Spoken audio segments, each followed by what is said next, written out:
Sunny afternoon and welcome to the Governance and Audit Committee of the 13th of July. It's a fair agenda that we've got facing us today, but the majority of the reports are for information only. So hopefully we'd be able to get back out in the sun before it disappears. If I could remind members to participate where they can. I encourage everybody's participation and I value everybody's comments that are coming through. So if we can start with apologies for absence, please. Apologies from Councillor Alan Jeffrey, from Councillor Rob Stewart, from Gillian Gillett and Daniel King, both of Audit Wales. Thank you very much. If we could be minded then of any questions anyone did have for Audit Wales, we'll have to either raise those outside of the meeting or hold them for the return of the Audit Wales to the next meeting. If we can have next on agenda item 2, any disclosures of interest, please. Yes, so, Chair, can I just interrupt? Going back to apologies, I notice in the people, Mike Lewis has actually declined. Did you note his apologies? Sorry, Leslie, can I come in on that? Mike is trying to join. I've just forwarded the link to him now. He should be with you in a few minutes. Ah, right. OK.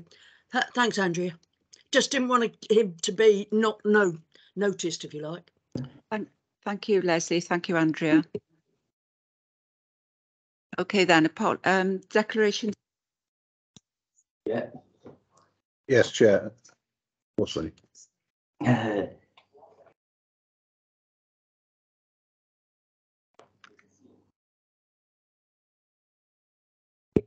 Harry? Yeah, I'm a school governor with Cloyd Community Primary School. I just wanted to make sure I got it in, that's all. Thank you. Mike? Yeah, as you said, Governor of Brunelbridge Primary and Pendrava Comprehensive School. I'm not seeing any more hands up on the screen. So you've got those, Jeremy. If we can now look at the minutes, please. Oops, sorry. The minutes of the meeting of the 15th of June. If we go page by page for accuracy, please. Page 1, page 2, page 3, page 4, page 5, and page 6. Can we have some hands up if that's an accurate reflection of the meeting of the 15th of June, please? Yep. Mike, thank you. Paxton. Yep. OK, we can accept those as an accurate reflection. Thank you, those who've raised their hands. The next item on the agenda is the internal audit section fraud function annual report 21-22. This report is for information, but if we can welcome Jeff Fish and Jonathan Rogers, if they want to pick up any salient points you want us to note for information, that would be helpful. Welcome both. Okay, thank you, Chair. Thank you for that introduction. As we have a first time we've come to the committee now since the new structure, I thought I'd just introduce ourselves before I refer to the report and take any questions arising. So myself and Jonathan constitute the full corporate fraud team. I just wanted to make that clear. It's a team of 2, and we are part of the internal audit structure and attached to that. So we deal with matters relating to fraud and criminality. Our background is not as auditors, our background is as investigators, but we sit within that structure and work in tandem with our audit colleagues. You'll see elsewhere in the report and also in the plan, which is in the item follows, that I am pleased to report to the committee that we are now in a position to expand resources of the team. That's something that this committee have been keen to drive through for a number of years now. And it's really pleasing to report that this committee, that Ben has secured funding, it's gone through all the appropriate channels, and we're actually going through the recruitment process at the moment, Chair. So it's a really significant step that's been achieved since we last reported to you. So if I refer to the report, and again, just to make new members aware, what we normally do is we bring these reports separately. So the report tends to come later in the cycle of the year and the annual plan earlier. This is the first time that the reports have been brought in tandem. And as a consequence, after I've issued them, I am aware there's a bit of duplication across both reports. And that's something that I'd be keen to reduce going forward as such. But just an explanation of why there's some similarity across the two reports. They normally come to you separately. And then finally, before I get into the context of the report, Chair, can I offer my apologies? Despite numerous rereads of these documents by myself and other officers, we have let a typo go through with regards dating. It does annoy me, but just at item 444, it clearly should read 21-22 and not 11-22. So just to clarify that for members. So if I take you through the key highlights as we see them, and again, take any questions, Chair, at the end. So the introduction just really sets out the background to the team in a little bit of context. And then at item 3, then we talk about some of the overviews of the activities of the team. And again, I thought it was important this time, Chair, to draw out for new members, just some of the headings around what the team undertakes. So the work very broadly falls into 2 areas. That's work that the team are responsible for themselves. And it's a small bullet point, but there's a lot of work in there. So we deal with allegations and cases solely investigated by the team, including council tax reduction, social housing tenancy fraud, direct payments, social care, employee and special investigations, and a part of that is fraud awareness that you'll see in the annual plan. We also then work jointly with our colleagues in the Department of Work and Pensions around suspicious council tax reduction claims. And again, there's commentary elsewhere in the report in relation to that I'll draw out. So just at a very high level, explain to members some of the areas of work that we've been looking at. The other piece of work that is an ongoing piece of work is the biannual National Fraud Initiative that is led by the Cabinet Office. The last report that we're working on is 2020, and we are already gearing up for the 22 report. They run very much into each other, and again, I'll touch on that later in the report. I think what was key, or what I was keen to draw out for members this year, Chair, was that having had a very unique year last year, related to COVID, and you're aware of the spike that gave us in the volumes of work that was coming to the team, especially a lot of that being COVID related. Even though the volume of COVID work is withdrawn, the actual volume of referrals or requests for support and assistance and advice has actually maintained at a very high level and much higher than it was pre-pandemic, and that's shown out in one of the tables later on in the report. So I won't say I'm disappointed with that, but it's brought its challenges. Obviously, we were hoping to return to pre-pandemic in terms of our ability to take matters forward, but with the volumes have stayed significantly high. The other important sort of headline that I just draw again to new members, and it's something that Simon has explained to members before as well, but I think it's a key point. It should be made clear that not all of those reports of fraud or suspicion become full fraud investigations. And we have to say that from a transparent point of view. We simply wouldn't be able to contend with those volumes there. So these are actually reported matters. Not all of them become full fraud investigations. If I scroll over there then to the next page, you'll see that I've dropped a lot of the data into tables. It's not my intention to draw out those the figures there for you, Chair. They're self-explanatory, but as I say, I'll take any questions in relation to those. On the bottom at page 10, there is a breakdown there in relation to the reported fraud and the areas of fraud. That again has been quite interesting to analyse this year in terms of the volumes. And yes, I think it will inform now with our additional resources in place where some of our target activity needs to be. I have on the preceding page at page 9 made a small point in relation to one of the negative successes of our public profile, and that's around reporting blue badge fraud. If members went away from the meeting this afternoon and typed into Google report blue badge fraud, wherever you are in the UK, Swansea's website comes up first. So we get a lot of referrals relating to blue badge incidents that are nothing to do with us. It's something that we've tried to design out of the system, and our IT colleagues are helping with that. But it's an example because in the table it shows an 84% increase. That's not really a true figure, but they are reported frauds.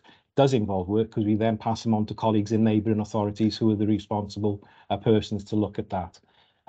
You'll see there that the DWP benefit referrals have increased, and as you know in the report elsewhere I talk about commentary and our work with the DWP returning to normal post-pandemic. And possibly the other significant one where there's been an increase is around social housing fraud. And that clearly is going to be a focus of ours when the resource is in place. And then table 4, again, I just highlighted for reference. Those are the changes in the volumes that I referenced earlier, Chair. So you can see in 2018, 19 and 19, 20, they were reasonably level, around 210 reported matters. As you're aware, we had that spike last year. When I say last year, the preceding year to the report, 415, very much COVID related, but you can see we haven't returned to pre-pandemic reported fraud, with 379 cases coming to reported to us this year. It'll be interesting to see if that diminishes or is sustained again this year. Early indications at Q1 is it's likely to be maintained again this year. So again, backs Ben's decision in terms of putting in the additional resources. Point 4 highlights our joint working with the Department of Work and Pension, and just draw members' attention to 414 because it is really pleasing.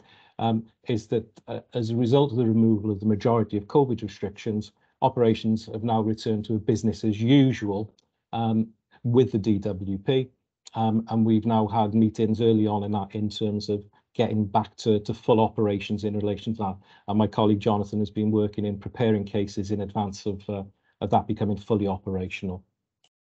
National Fraud Initiative, as I mentioned, is the biannual data matching exercise that we undertake on behalf of the Cabinet Office and Audit Wales.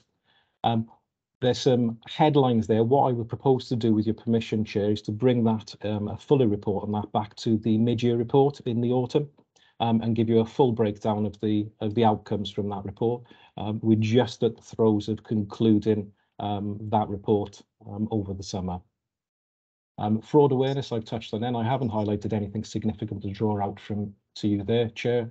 Again, the information is self-evident, and likewise in relation to interagency working. Again, but probably just touch on for new members. So one of the functions that the team has is we act as the intelligence hub for the authority. So things that don't fall in neatly into other departments or trading standards deal with their own business, etc., etc. But we act as the data protection hub for the authority. So any inquiries that come in from the police, other authorities, other agencies are filtered through us, one, to ensure that they are using appropriate legal gateways, and importantly then any subsequent knock-on effects from the information that's come into the authority that needs to be looked at from a corporate perspective. 4.5 touches on employee-related fraud.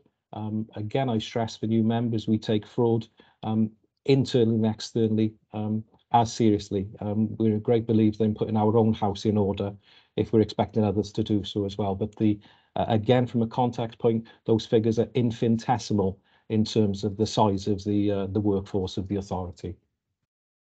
Then COVID-19, very light touch on this year.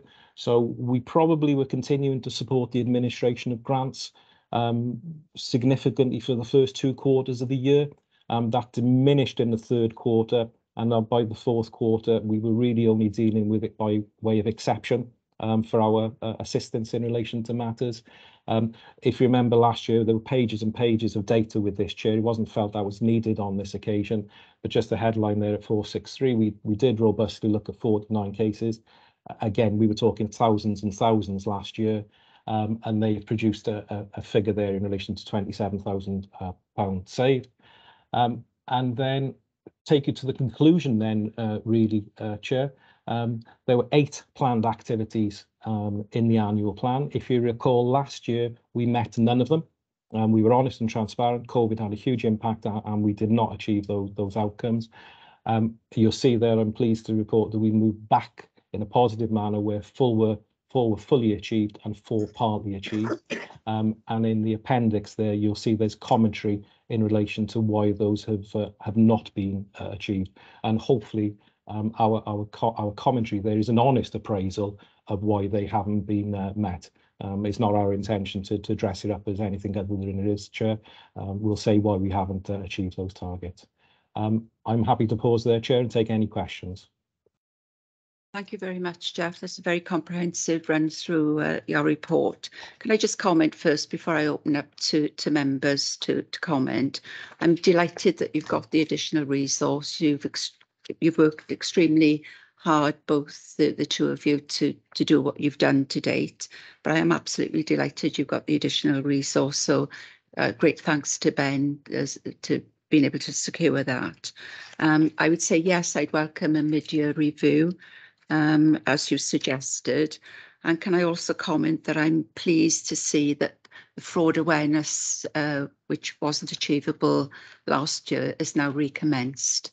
But I also note that there's significant awareness available through the council's web pages as well.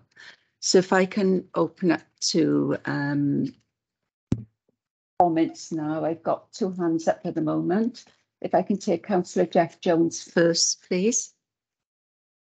Yes, I echo the Chair's comments with regards to resource. I'm glad you've actually got additional resource.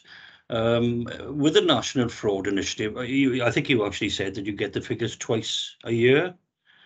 From the figures actually shown here, there seems to be, shall we say, the figures actually increasing. I know that not all cases are investigatable, and so at the end of the day, not all the figures here are from the National Fraud Initiative, but it seems to be, shall we say, a growing trend.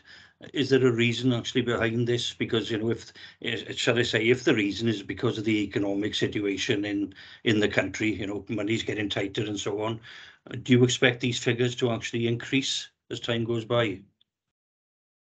Thank you, Councillor Jones. I think that there's 2 parts to that question. First point, and I think I mentioned it in the summary elsewhere, and you've touched on this, is not all of those matches are fraud. That's the important thing to say. They are matches, and there are occasions when there is a valid match. And the example of that is where somebody has a payroll record in more than one place. We have a number of people who work within social services who also have an NHS payroll record. That's an example I do. So there are necessary positive matches in there. So when we get the data through from the Cabinet Office, that filter isn't applied. So when we talk about high volumes of data, it includes data that is there, but is there correctly. In relation to the volume of tends to be increasing anyway. Yes, you're right in that, and I think one may be what that you allude to, that there's a trend in that direction, but there's also 2 other reasons. One, again, it's the mechanisms of the report itself. We get repeat matches. So, excuse me using yourself, Councillor Jones, but if you were in the match in 2018 and you were in the match in 2020, I expect you to be in the match in 2022 as well. They don't exclude previously cleansed matches. A consequence of that, and the reason they do that, is even though we've cleansed Councillor Jones in 18 and 20, that may not be the same reason the 3rd time round. There may be a question 3rd time round. But the consequence is that Councillor Jones stays in the report. Then you get additional matches as well who've come into the report for the first time. So it increases the volume. The other reason that we're seeing a general increase in the volume of matches is the number of data sets being matched against is increasing as well. So I've been doing this exercise probably nearly 30 years, and the data sets that were compared were very, very small. It's become more sophisticated now. There is simply more data being matched across different data sets, and there are more agencies providing their data into the data set. So it's a combination of all of those factors, Councillor Jones. Thank you. Thank you. Councillor Leslie Walton. Thank you, Chair. Not questions, 3 comments. Firstly, a good report, helpful and very clear. And to echo both the previous speakers, really pleased to hear that you're going to get more resources. I think that's important, but it's also worth recognising how much you two have done without additional resources. So that's a really good step in the right direction. What I would also like to comment on, I'm very pleased out of the 8 areas, the 3 of the 4 that you have achieved completely are to do with internal staffing issues. And I think this is really good because it sends the right kind of message that you're making sure our house is in order, either because we're in order anyway, but also that you clamp down quite correctly on fraudulent in-house. So pleased to see the way forward. Thank you. Thank you, Leslie. Next hand I've got is Phil Sharman. Thank you, Chair. Jeff, thank you for your report. I've just got one point to raise, if I can, please. In section 2.2.3, that's on page 8, you talk about outcomes with financial implications. But Jeff, I couldn't see anywhere in the report where you've quantified the financial recoveries that you have achieved from your efforts, other than in the area of the COVID grant. So were you able to give us an update on how much has been recovered in the 21-22 year, please? Yeah, certainly I can do that. And again, thank you, Chair, for arranging for some of these questions to come to me in advance, so I have a full and comprehensive answer for you in relation to that. I can see Ben wanted to come in first. Did you want to come in first, Ben? Yes, please, and thanks, Jeff. And it's a valid point, Phil. It's always easier to have a headline grabber in terms of a number, but I have a confession to make. We used to put items in terms of pricing it, and the danger is if you only price what was definitively recovered, it does a disservice to the fraud function. And I didn't want to figure in that ended up being sort of fantasy land if it was extrapolated out. So it was a decision taken many years ago by myself in conjunction with the chief exec to choose not to put a figure in. I know that doesn't give you a headline number, but I think from the comments you've heard today and also the breadth and depth of what is in that report and the recognition of the additional resources that's being put in, that you all see, as did council, the value of the fraud function and more than justifies the amount spent on it. So I just wanted to make that point. I do understand where you're coming from, Phil, but I felt uncomfortable about putting in an item that I couldn't definitively substantiate, but I do accept that often it's nice for a headline catcher to set it in context. So I hope you understand that by way of preamble. Thanks for letting me come in on that, Jeff. Thank you, Ben. And yeah, just to supplement that, as Ben so eloquently captured there, Phil. Yeah, we did for a number of years put in notional figures. And in actual fact, in relation to NFI, there is still notional attributable figures. And what we felt, as Ben said there, they captured an emotive headline, but when you scratched underneath them, you then had to give an explanation that they were notional figures. And in fact, I've looked around at other neighbouring authorities in England. In fact, Bristol recently reported a saving of over around £3 million. But when I actually scratched the figures underneath, I understood that they weren't actually real figures, tangible figures. So we prefer to bring tangible. So for instance, what I would propose to do at half year, and there's another factor in here, quite often there is a lag in the reporting year. So because our investigations can often take so long, some of the reported figures that can come in just weren't available as at the 31st of March because of the lag over. That's in particular around some of the outcomes in relation to working with DWP. And the overpayments that occur there. And just to give you an example of another one that we're hesitant to put in as a notional, we prefer to wait until it's tangible, would be around increased liability on council tax. So where through our intervention, single person discount or liability has been amended, so the actual cost to the taxpayer has increased, but obviously the money hasn't been recovered. And just to give you an indication of that, last year at the end of the quarter, there was just around £17,000 in increased liability that we had created, but I haven't reported it here because it hasn't been recovered at the moment. But that's an indication of some of the data that we will be providing in the future. Thank you, Jeff. So, Chair, Okay. could you please clarify, with all those caveats and additional explanations, what you're saying is, looking at the year 21-22, you're unable to give a number, but is it something that you're willing to look at again for your first 6 months reporting for the 22-23 period? Yes. Thank you.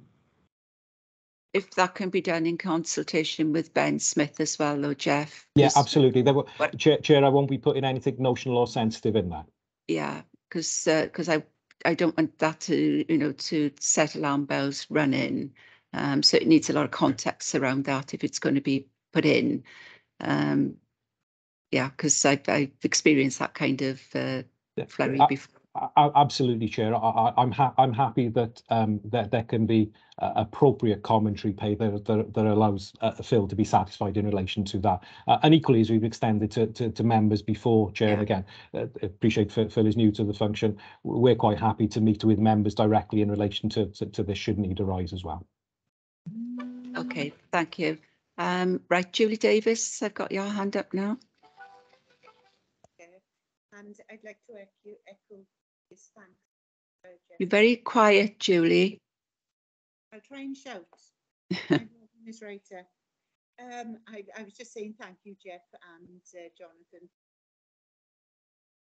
At paragraph 3.5 of the report and in your verbal update, you state that certain cases aren't taken forward. Could you just explain the government's arrangement? Yeah, I can, and just if it possibly assist members, again, thank you for these questions coming in advance so that we could prepare an answer. But possibly if I just relay what Julie's question was, if members didn't pick it up fully, it was around paragraph 3.5, and the question is, could you outline the governance arrangements in place in respect of cases not taken forward, as alluded to in that paragraph? So with your permission, Julie, I'm going to refer to my written answer so that I get it complete in its context.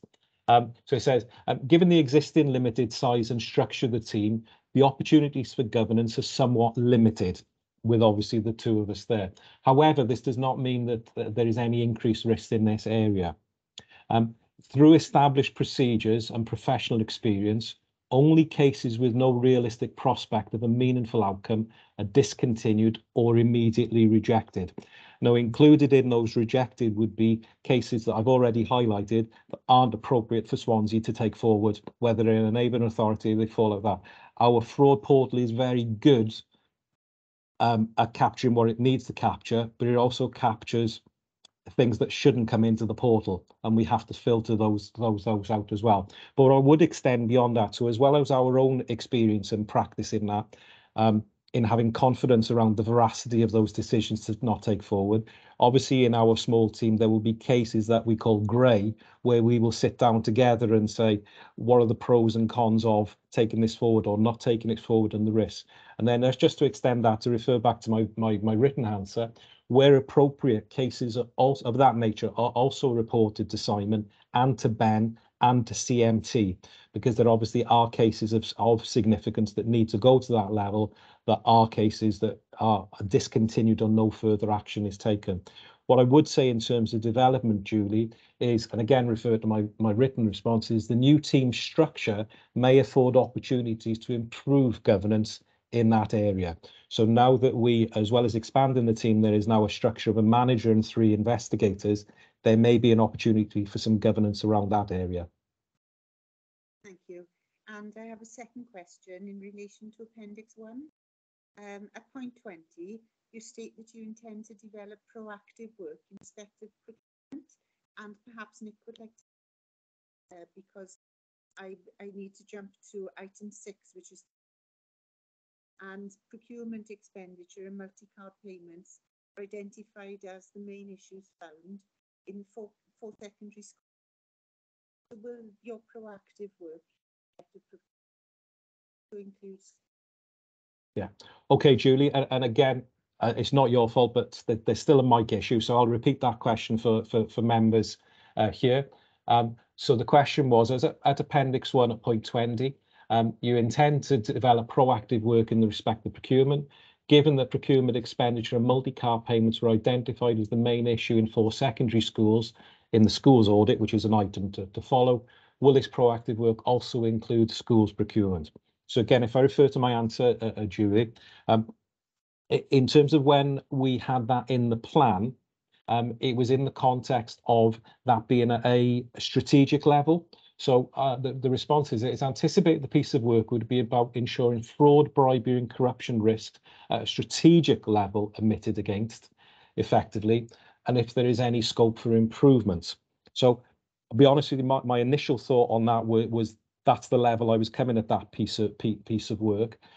But in light of the highlight that's been made there, yes, I'm going to have a dialogue with Nick to see if there is any need for a corporate fraud intervention around what's emerged on that schools audit report, or whether it'll be picked up as a business as usual process through the schools audit programme. So that's a dialogue that you've identified that we need to be having. So thank you. Ben?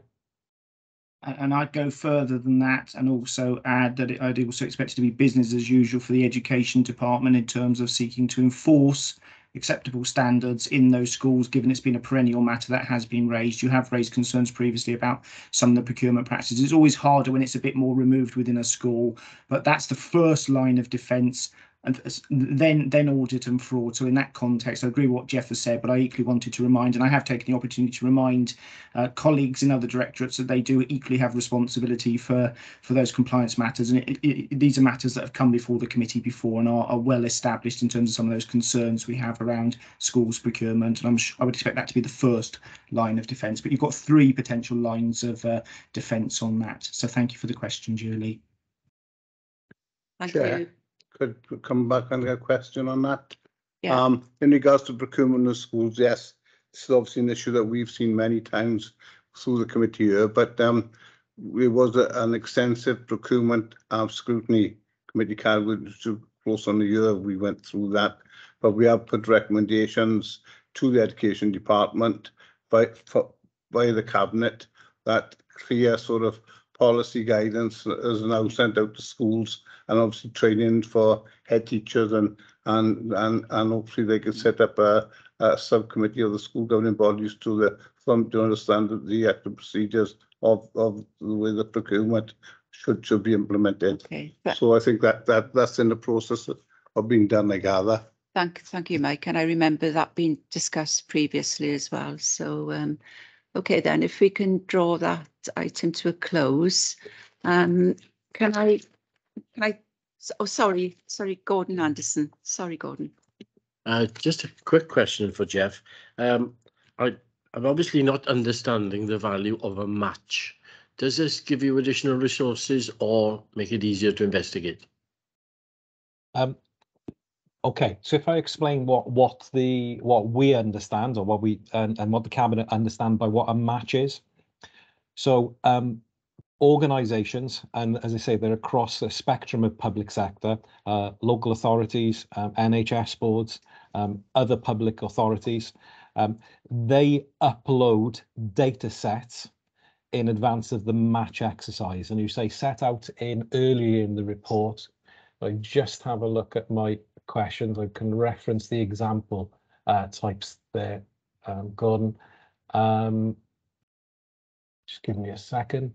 Yeah, so some of the examples of those types of data sets are shown at 423 in the report. So those are the topic headings. We as a partner in the NFI upload our data to the Cabinet Office. They then match our data sets internally. So quite often we'll match payroll to benefits, pensions to benefits. So there's internal matching of data. And then externally, those same data sets are matched to the other agencies who provide their data. You are then receiving, and my colleague will come in here if necessary, we receive approximately 300 reports.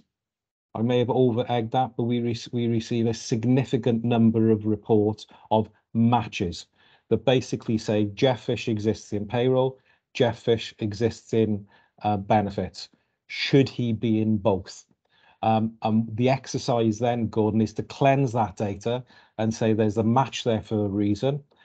therefore no fraud action involved, or that match shouldn't exist, requires further investigation. Just to come back to capacity, given we've highlighted it's a team of 2, we do not undertake all the data cleansing ourselves. That data cleansing is undertaken across the authority. And then by exception, those that aren't cleansed come back to ourselves. I see Ben wants to come in and supplement that as well. Yeah, it's just to go to the heart of what Gordon has asked. The reality is it's a much richer data set that we get matches on, as Jeff has indicated. So the more areas that are looked at, the more likelihood there are possible matches, including potential false flags. It gives us no additional resource to go after. It just gives the team more stuff to potentially look at. But as Jeff has said, we use intelligence across the piece, using all levers we've got to try and then go after obvious candidates. So it doesn't give us any more resource. Often it gives us more work to do, but potential work to do, but it's from a much richer pool of stuff in the first place. And I'd rather have that stuff to go after than not, but it doesn't give us a single iota of extra resource to actually go after it. It probably gives the team more headaches in terms of which to prioritise, but I'd still rather have the intelligence than not have it. Thank you, Ben. And I've got experience of the NFI matching process, and it is very resource intensive. So I agree with everything that Jeff has been saying and the challenges that brings. If I can draw this item to a close then, and thank everyone for their comments and questions. And once again, Jeff, I'm delighted with the work that's shown that you've done in the annual report. Very positive about the way forward now with the additional resource, and we look forward to receiving future updates from you mid-year as you've suggested. So if we can now move on to agenda item 5, which again is you, Jeff, with the fraud function anti-fraud plan. And this report is for committee's discussion and approval for forwarding to the full council. So if you can introduce this paper then again, Jeff. Okay, thank you, Chair. And as you rightly say, this report is one that requires a decision on yours. That you are the corporate owners of this plan, and we work to the plan, although it's drawn up by officers. And again, just reference back to my introduction on the preceding item. I'm aware there is duplication across both of these reports in terms of narrative, and I say that's something that we will seek to improve. And again, for new members, we set out the premise and the legal and technical background to why we have the fraud team, and then the plan that arises for that. I'm not going to go through that in any particular detail. It talks there about the Nolan principles. A highlight there are 7 Nolan principles, but in the Wales context, there's actually 3 additional, which are shown at the end, which is uphold the law, stewardship, equality and respect. That's been revised to reflect that this year. Obviously, the aims of the anti-fraud plan are set out in 2.1. They're set out reasonably succinctly, but if you then look at them in the context of the annual report, you'll see how multi-layered they are. What we seek to do in the plan is identify those known areas of high risk that are based on preceding years and based on other research documents. CIPFA do still produce their tracker reports at national level. And we have regard to that when we draw up the annual plan. Excuse me. We also reference here, and there's reference to, and I believe there were some questions around the Audit Wales report in relation to fraud, and that's picked up there at 2.4. So again, members will be aware, but for new members to be aware, the current Deputy Chief Executive, who's still with us, Adam, drew up an action plan arising out of the Audit Wales report, and that has been continually brought back to members in terms of the progress against that. So we did have a question, I think it was Jeff Jones rightly asked on occasions, we seem to have a corporate plan and another plan sitting alongside. They are integrated and it's picked up as one of our actions within the plan. The actual specific items are in the standalone plan. And again, if new members want to have access to that plan, I can signpost them where that has been last reported and equally send them that action plan after the meeting, Chair, with your permission. So what I want to move forward to in there, Chair, is Appendix 1 of this item, which is the anti-fraud assessment checklist for 2022-23. basically, we ask ourselves corporately a number of questions to see if we meet the expectations for all of these multiple areas. I'm pleased to report again that there is only one area that we as corporate fraud don't meet, but as you're aware in the commentary, so it's item 4, sorry, in relation to that, which asks, do counter fraud staff review all the work of our organisation? I think the fact that there's 2 of us, Chair, you would forgive us for not checking all the work of the organisation. However, the commentary is appropriate because this obviously segues into the work of our internal audit colleagues and how we work alongside each other there. So I'm pleased to report all there. Any technical points there in relation to insurance liability and contract procurement have been updated or changed. I've spoken to relevant colleagues there, and likewise democratic service. So anything that is technical in terms of its questioning that we couldn't answer as the team, we get the answers and work with our colleagues. Appendix 2 sets out the anti-fraud statement, and again, don't propose to go through that. Sets out some definitions, sets out our statement of intent. And then if I scroll through, give me, Chair, while I get to the right page on my screen, is the anti-fraud plan at Appendix 3. So we've set out there some of the key areas that we feel that need addressing. We have, in relation to the content of the plan, we've stayed with 8 targets. We've had a thorough debate about that as to whether there needed to be an increase, whether there needed to be any additions or removals. We're of the opinion that the 8 capture fully what we need to be doing for the year ahead.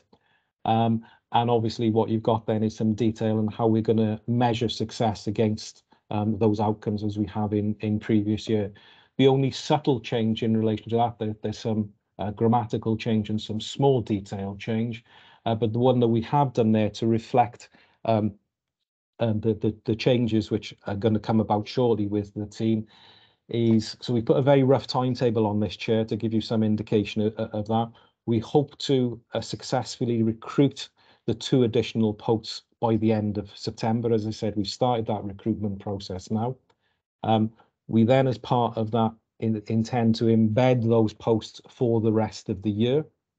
Look at what can, I'm already working on that in terms of what can be done differently, what opportunities arise from that, to have a new fully deliverable team for 23-24. The other thing that I'm personally keen to introduce is to work in terms of supporting our professional development, is to ally our work along the government counter fraud professional standards. It's been extensively led in England. Wales are a little bit slow in catch up in relation to that being led and supported, but it's something that myself and other colleagues in the Welsh Anti-Fraud Officers Group are keen to take forward in terms of supporting that. So again, I'll pause there, Chair, and take any questions in relation to our proposed annual plan. Thank you, Jeff. And I'm pleased with that last comment about your intention to take forward perhaps the counter fraud professional standards which they've adopted in England. I've got a couple of hands coming up.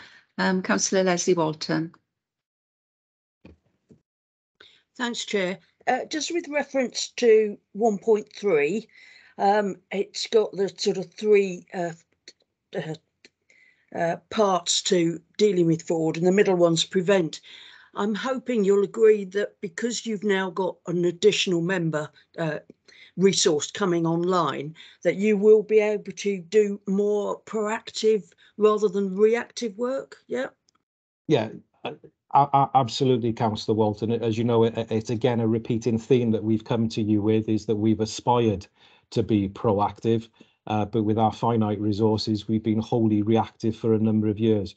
Yeah, it's certainly my aspiration. I think Simon shares this, is that with a doubling of the size of the team, that there will be opportunities to look at some of these areas proactively. I mean, I think the first thing is catch up. There were a number of cases brought forward. They need to be prioritised. I mean, the other thing that is important to say is obviously we're hoping to appoint suitably experienced and qualified officers who will hit the ground running. But obviously there is going to be some lead-in time to that. But yes, certainly it's my aspiration that we will be reporting to you as quickly as possible, Councillor Walton, that we've become proactive. Thank you, and good to hear. I've got another hand up there. Phil Sharman. Thank you, Chair. Just in relation to the Wells Audit Office report, Jeff, thank you for including that. It's referenced at 2.4, and I know you mentioned it there in your briefing. I'm pleased to hear that the authority has measured itself, as you've described, against the recommendations made out in that report. And you referenced a report, I think, that was authored by Adam back in March 21. I think, given that you've now raised this, I think it is important. I would certainly welcome perhaps a report coming from Adam's successor, or I guess on an interim basis, the interim director of corporate services, just to give a committee an update on how we're progressing against those opportunities for improvement that were identified from the Audit Wales report. I think that'd be very helpful. Thank you. Yeah, absolutely, Phil. That can come at the next available opportunity. What I can anecdotally report to you as what's already come back to committee before you came onto that committee is a number of those strategic pieces of work are already embedded. They are around transparency and communication with CMT and the senior leadership team.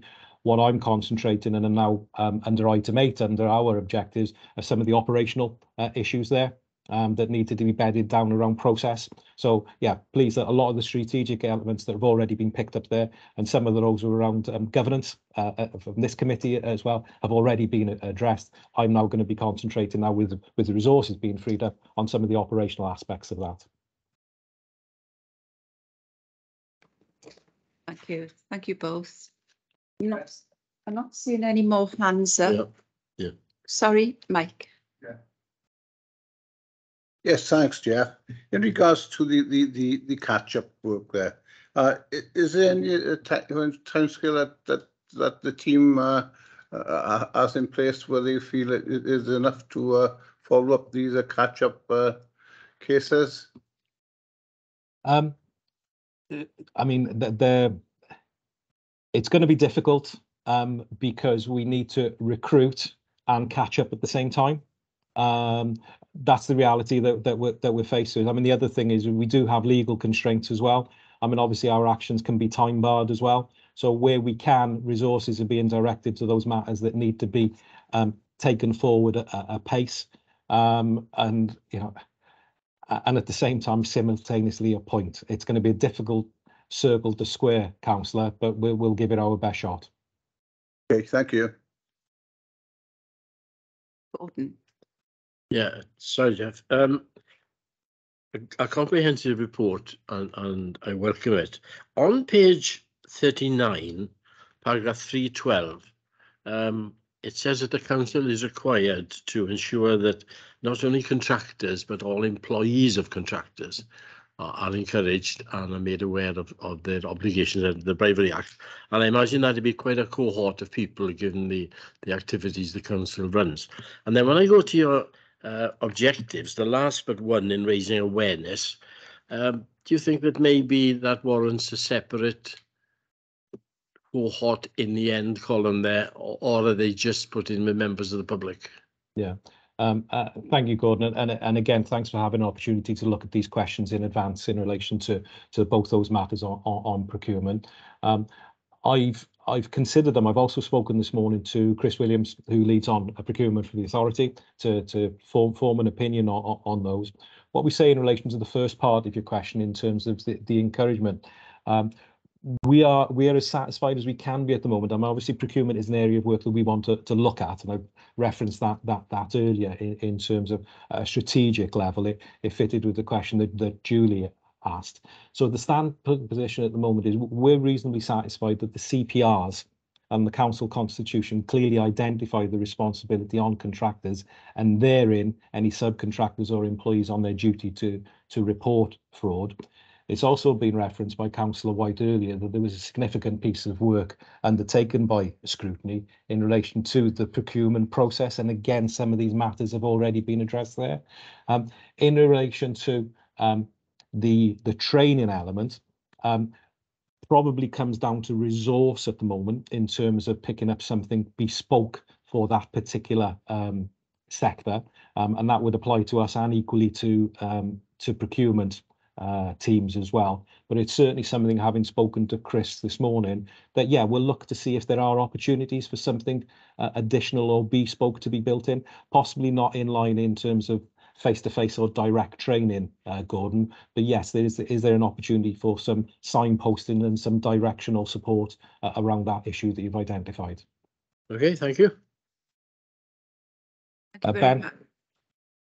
Ben, do you want to come in?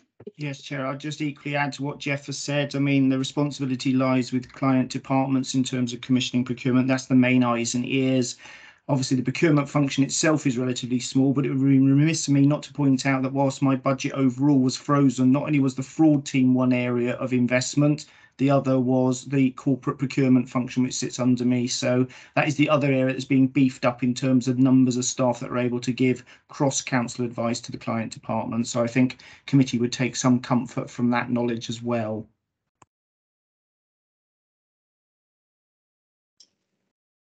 Okay, thank you, Ben.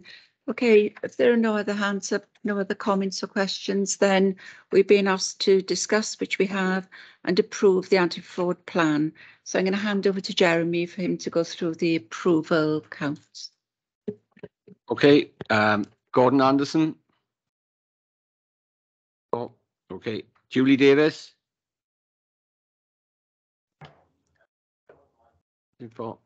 Okay. Councillor Terry Hennigan. 4. Councillor Paxton Hood-Williams. 4. Councillor Jeff Jones. Yeah, 4. Councillor Mike Lewis. 4. Councillor Michael Locke. 4. Chair. 4. Councillor Sam Pritchard. 4. Councillor Kelly Roberts. 4. Phil Sharman. 4. Councillor Leslie Walton. 4. And Councillor Mike White. 4. Thank you. That's carried. Thank you very much. So there's your plan for yourself and your colleagues, Jeff. So good luck with that, and we look forward to seeing a future update on how you're progressing with that. If you want to dip out now, you're welcome, Jeff. I know you don't. Okay. All right, thank you very much, Chair. Thank you. Thank you. Thank you. Thank you. Okay, if we move on to agenda item 6, and this is the annual report of school audits 2021. Again, this is for information, and I understand it's being presented by Nick Davis and Louise Rigby. So Chair, could I just clarify something that I said earlier on? Yeah. Thank you, Chair. Just to say that I advise members on interest, if you're appointed as a governor, one of the schools mentioned in the report to declare a personal interest. I also mentioned if there was a generic reference to schools. By that, I meant the thematic reviews, because they touch on all primary schools. So where there's a more a wider reference to schools, if your school is mentioned in there, just to declare as well. Thank you, Chair.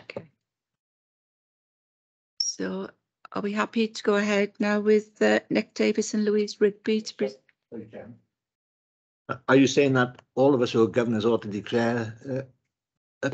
If your school is mentioned specifically, there are a couple of schools mentioned with specific reference. There's also 2 thematic reviews, and the schools are referenced there. They touch, I think, on primary schools in this report.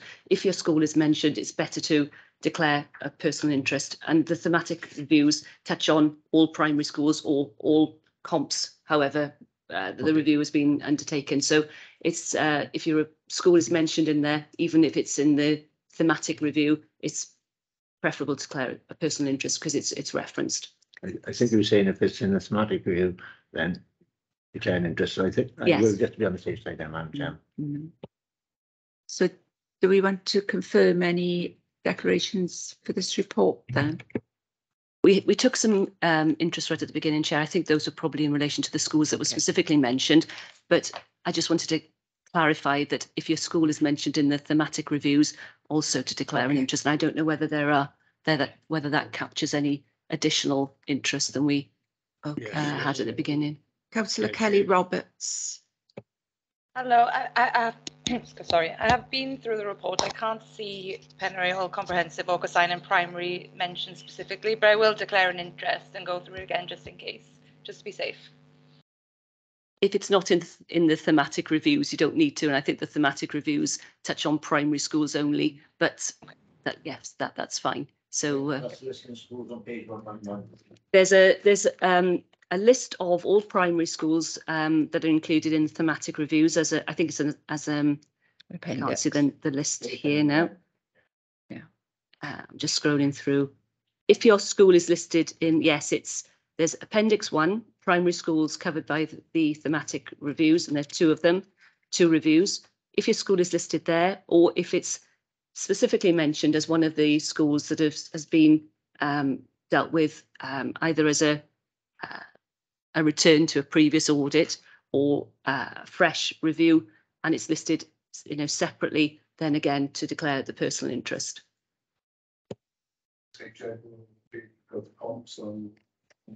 Yeah. Yeah, I'm declaring, even though I mentioned Endreboilen, I am a governor in Dunvant, so it is mentioned, so I'm declaring an interest. Thank you. Good job.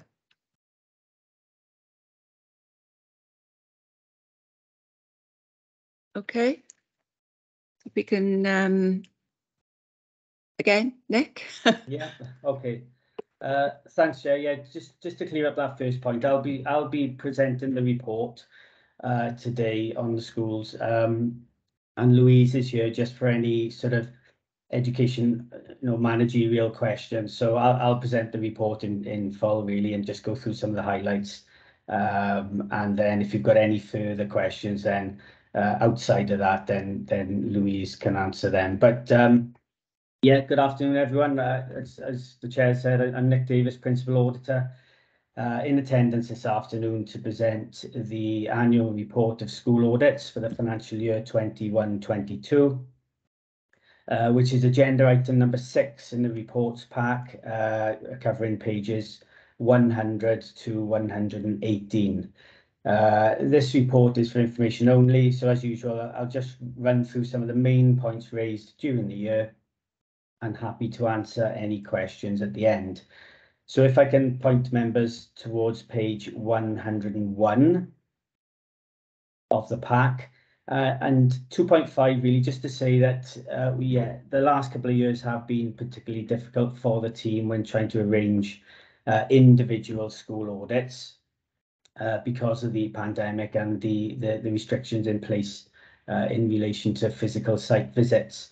So in this financial year, in the main, we've continued with our thematic reviews, and we've tested some key risk areas such as school meals income and school staff DBS checks.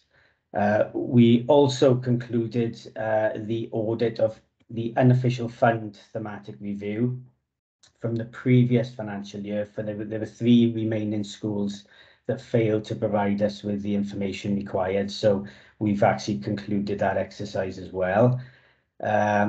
So in addition to those 2, we have carried out a few individual audits, 1 primary school, 1 special school, and 4 secondary schools remotely during the year. So just to point members towards 2.13. So in relation to our thematic reviews, all findings and recommendations have been reported directly to senior management within the education department, just for them to be aware of the general issues across, the population tested. And these findings have also been communicated to schools at a general level via the various forums, such as the school bulletins and so on. And we've also sent individual memos to the schools included in the reviews, informing them of the specific outcomes. So if we move down to section 3 at the bottom of page 102, 22 primary schools were included in both the thematic reviews, and you can see them on Appendix 1. And it's pleasing to note that both thematic reviews had achieved a substantial assurance rating, as did the thematic review for the previous year for the 3 remaining schools for the unofficial fund review that also had a substantial level of assurance. As for the individual primary and special school, they achieved a substantial level of assurance, and of the 4 secondary schools audited in year, 3 were awarded a high level of assurance and 1 a substantial level of assurance. If we move down to section 4, just a little bit of more information on our thematic reviews. So in relation to the DBS checks, you can see point B, a total of 1,361 staff DBSs were checked. Obviously, we picked up some issues with 10 staff across 8 schools of the 22 that we looked at. And if I can just draw members' attention to point C, there were 3 members of staff where the certificates had expired, but I'm pleased to report that we've followed up on that, and all 3 now have got current DBSs in place. Again, moving on to 4.2, the thematic review for school meals. We looked at the procedures in place for those primary schools, and underneath you can see some of the generic areas that we've picked up. And again, 4.3 just covers the unofficial funds from the previous year's exercise and some of the generic non-compliance areas that we've picked up. On to section 5, secondary schools. So we individually reviewed 4 secondary schools, and they can be seen in Appendix 2. A total of 29 recommendations were made, which represents an average of 7 per school. And I'd just like to point members really towards 5.3, and I did mention this in the last committee meeting, that there's not a direct correlation between the number of recommendations we make for our audits to the overall assurance level awarded. And this is basically, as I mentioned previously, due to the different ratings of the individual recommendations in those reports. 5.4 is a table of the audit areas we looked at, and as you can see, and Julie pointed out earlier, that basically 44% of our recommendations pointed towards procurement, expenditure, and multi-pay cards. Now, really, this is quite a high level of activity within our schools. So we have got a lot of testing in these areas. So inevitably, we will pick up a lot of recommendations in these areas, because it's there's a lot of business going on in the schools in procurement, expenditure, and multi-pay cards. Moving on to section 6, as I said earlier, 1 special school was audited, achieving a substantial level of assurance, and 17 minor recommendations were made. Developments throughout the year, we continue to revise the school accounting instructions to ensure they're up to date and relevant for the schools, along with education management. And 7.6 is quite an important point for members to hear, that internal audit will again this year, i.e. 22-23, be undertaking thematic reviews for the primary schools on other key areas that we've identified and agreed with the Director of Education. Moving on to section 9, quality measures. As you're all aware, that we are keen to hear from our clients on how we are performing as an internal audit section, and we do send out quality control questionnaires, and I do chase them if we haven't had them back. So pleased to report that in 21-22 we had 100% response rate, and we have got a target here of to measure our performance as at least satisfied, and pleased to report that 100% were at least satisfied against our target of 98%. So on to the conclusion on page 108. At 10.5 is again the opinion of the internal audit section that based on the work that we've undertaken, that the financial management systems established in those schools tested continue to provide generally a good level of assurance, apart from some non-compliance issues which I've listed in the report. And if we move down to, you can see Appendix 1, you've got the 22 schools included in both the DBS and the school meal income reviews. Underneath, you've got the 3 schools from the previous year's unofficial fund review. The 1 school that we audited individually, the primary school. Appendix 2 shows the comprehensive schools, the secondary schools, and the 1 special school. Appendix 3 is our audit areas that we look at when we go out and review the schools. Appendix 4 is our quality control questionnaire, and Appendix 5 is the IIA assessment. Okay, thank you, Chair. And any questions? Thank you, Nick, for this comprehensive report, and I'm pleased to see the presence of thematic reviews is going to be identified for moving forward in 22-23. It gives a nice richness of the coverage across the piece. Right, if we can get comments, and I've got Councillor Mike Lewis. Yes, thank you very much, Chair. Yeah, Nick, is going back to section 4. There's a substantial amount of school budgets spent on agency staff because of illness and where normal staff are away. Can you give us your assurance that all agency staff have up-to-date DBS checks before they're allowed to teach within our schools? Thank you, Chair. Yeah. Yeah. Yeah, thanks, Mike. It's certainly something that we do look at and the schools are aware of. And I can only at this minute and in this report just comment on the schools that we've covered. To say that we've looked at those 1,300 plus staff and the majority were fine. I think it was only 1% that we picked up some slight issues with, but all schools are aware, certainly when employing agency staff, that they need those DBS checks in place, and I'm pretty sure that that would be the case and that would be enforced before they are employed, and possibly something for education management to answer, but certainly when we go out there, we would look at that. Ben, do you want to add to that? It was just to echo what Nick has said. It's a slightly unfair question to ask of Nick as the auditor that he gives an assurance on all of those ones, but I do take the context in which Councillor Lewis has asked it. I am, like Nick, really assured from the sampling of the 1,300 plus done.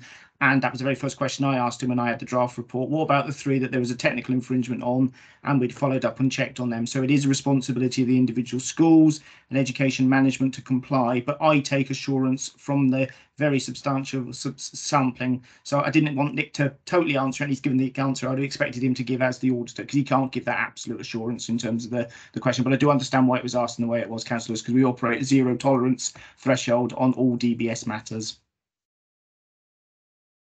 I think this was an item we picked up previously, and we were assured with the responses at that time as well.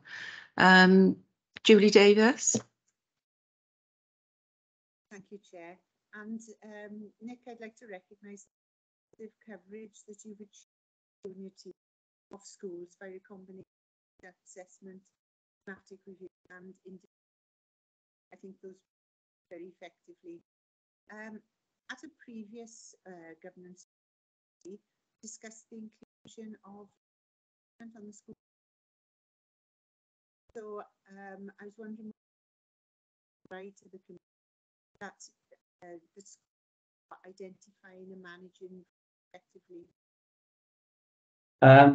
Thanks, Julie. And again, just to echo really what Jeff mentioned earlier, that I think you may have some sort of issues with the speaker on your laptop, but again, had the question in advance, so I can certainly relay that to members about, you mentioned at the previous committee, we discussed the inclusion of risk management in the schools audit programme, and what assurance can you provide the committee that schools are identifying and managing risk effectively? So really the answer to that, Julie, is you know, at the minute we aren't following the standard school audit programme, and we're carrying out specific thematic reviews. You know, really, you know, site visits have been restricted to protect staff and children. So this isn't you know, this really isn't the reason why we haven't looked, and we are considering looking at risk management, but it's probably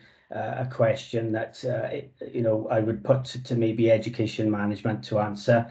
You know, we may have to have discussions about what physically we're going to test on that area, and quite open to adding it if it is something that we can look at, and add it into the individual reviews once we start going back out and possibly looking at the individual schools, or whether we stay on a thematic sort of cycle. Is it something that you could consider adding to the self-assessment question? Yes, certainly. Again, we'd have to sort of look at what physically we could test in those areas, and again, it's probably for us to sit down with education management to see you know, what schools have got in place. You know, is it a generic sort of process that all schools have got to have in place, i.e. a risk register or whatever? If it's not going to be something that all schools have got in place, then yeah, we maybe we can recommend you know, that they do have certain checks and balances in place. So yes, it's certainly something that we need to discuss. And we can add in at a later date, but at the minute, because we're still on the thematic reviews, and we are again now in this year 2022-23, but it's something, yeah, that I'll speak with Simon, and maybe we can draft something into the questionnaires. Yeah. Can I comment on that? Can I suggest that when the Director of Education comes to the Audit Committee, because he does come to the Governance and Audit Committee, we can raise that question with him as well. And also, Nick, if you can take that back to Simon, and to see whether there's any provision in the plan where you can build in a probe just to see how the local schools are managing risk. I'm pretty sure they are, and there are a number of governors around the table and joining this meeting that I'm sure could comment in accordance with what they're doing, but not to prolong that. If I could just ask that we include it for, and maybe Ben, you can comment or alert the Director of Education that if he could include that in his report to us. And also, again, Nick, if you can liaise with Simon to see if there's any potential to be built into the plan. But thank you for that. Adam, do you want to comment? Yeah, just to say the Director of Education is Helen Morgan-Rees, a lady, so just wanted to clarify that rather than he, it's she. Apologies for that. Okay. Mike, did you have a question? Yeah, Nick, in regards to obviously the primary list of schools there,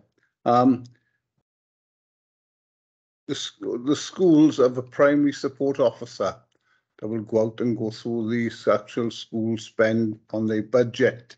So lots of these sort of things like school meals and procurement, different things, are then tabled within that report, which should be then sort of go in front of the school's finance committee.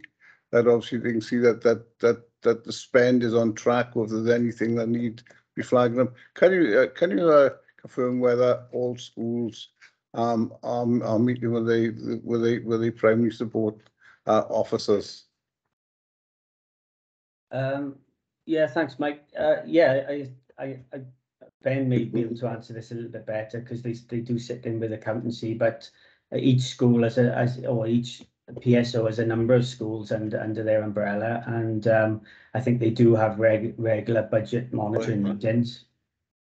So and we do liaise with them and their manager Michelle if there's any needs to be. But I can just maybe confirm as well, Mike, that all of our audit reports go to, when I issue the reports, they go to the chair of governors for each school, and each report then is asked to be presented in the next governing body and minuted as well. So that the chair, the governing, and the governors are aware of any audit findings that relate to that school. Yeah, I know, obviously, because I've obviously done that with my school and signed and obviously sent back.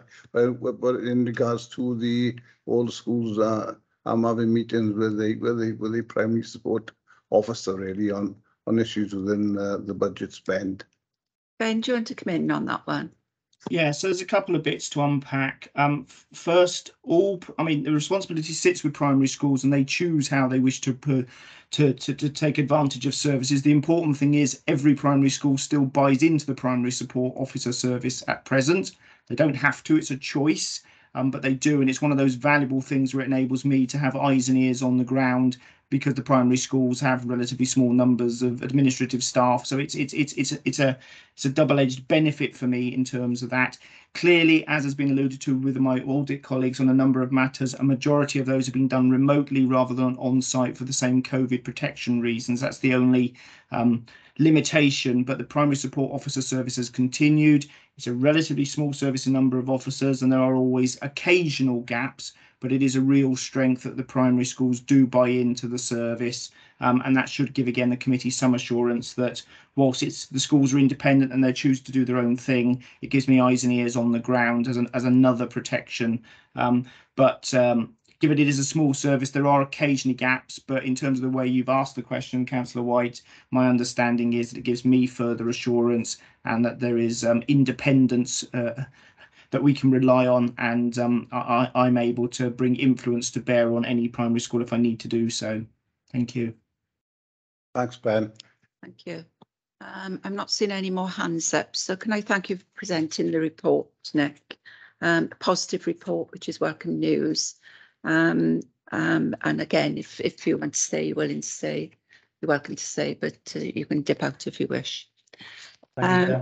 If we can move on to the next report, which is the update report on South West Wales Corporate Joint Committee. And can I welcome Martin? Can I also thank you for finding time to present this report with your busy agenda? So if I can invite you to take us through the report, please. Yeah, thank you, Chair, and thanks for the invitation. It's a information report, and I'll just take you therefore through the I guess key headlines, and then I'd be happy to take any questions that you may have. So since I brought the last update to yourselves back in December, there have been 3 meetings of the CJC listed in section 1.6, 2 in January and 1 in March. The reason there were 2 in January was because there was an obligation for the CJC to set the budget for the 22-23 financial year by the end of January. Hence, there were 2 meetings to consider the draft and then formally approve. I've included in paragraph 1.6 a link to the 3 meetings that have taken place. They are hosted by Neath Talbot Council, so they're on their website. You can access the papers there for any of the committee members who wish to do so. Outlined in 1.6 is also then a summary of the key aspects of the discussions over those 3 meetings. What I should obviously draw attention to is since the election, there are now 2 changes of political leadership in terms of Carmarthenshire and Neath Talbot councils. So the first meeting of the new CJC will review the current situation, and obviously we'll need to elect a chair going forward. The election has meant that the meetings that might have taken place haven't, but the next meeting is planned for the 26th of July. And at that meeting, the committee will then be looking at the work programme for the remaining part of this financial year. Section 2 just outlines that confirmation now also received in terms of the governance and audit function, and council have confirmed the nominations for what will now be a regional governance and audit committee. So our current chair of Swansea, Paula O'Connor, and 2 councillors, Leslie Walton and Councillor Jeff Jones, are the nominated representatives for Swansea on that regional governance and audit committee. During the course of this year, I think it's safe to say that with a relatively new committee structure, it is still finding its feet around the work programme, but the meeting through July and then subsequent meetings will then finalise the programme for the remaining part of this year, and that will be crucial then to feed into the budget setting process for the 23-24 financial year and then beyond. And I think, Chair, other than just identify under the legal implications that as the legislation requires the CJC is a statutory body in its own right, and therefore include its own government and audit arrangements, as well as a number of other functions as part of the local government family. There is still some further discussion ongoing in consultation with Welsh Government around the extent of some of those duties. And we are working through those with colleagues to identify that they are proportionate for the scale of the Corporate Joint Committee that's operating, and also taking forward certainly our councillors' views that there needs to be a clear link between local democracy in terms of decisions that Swansea Council and no doubt the other councils would make. And obviously those decisions are therefore made by the CJC on a regional basis, that any governance arrangements and any alternative requirement in terms of performance planning and risk management are appropriate for the scale of the task in hand. That's all I wanted to provide by way of an update, Chair. I'd be more than happy to take any questions.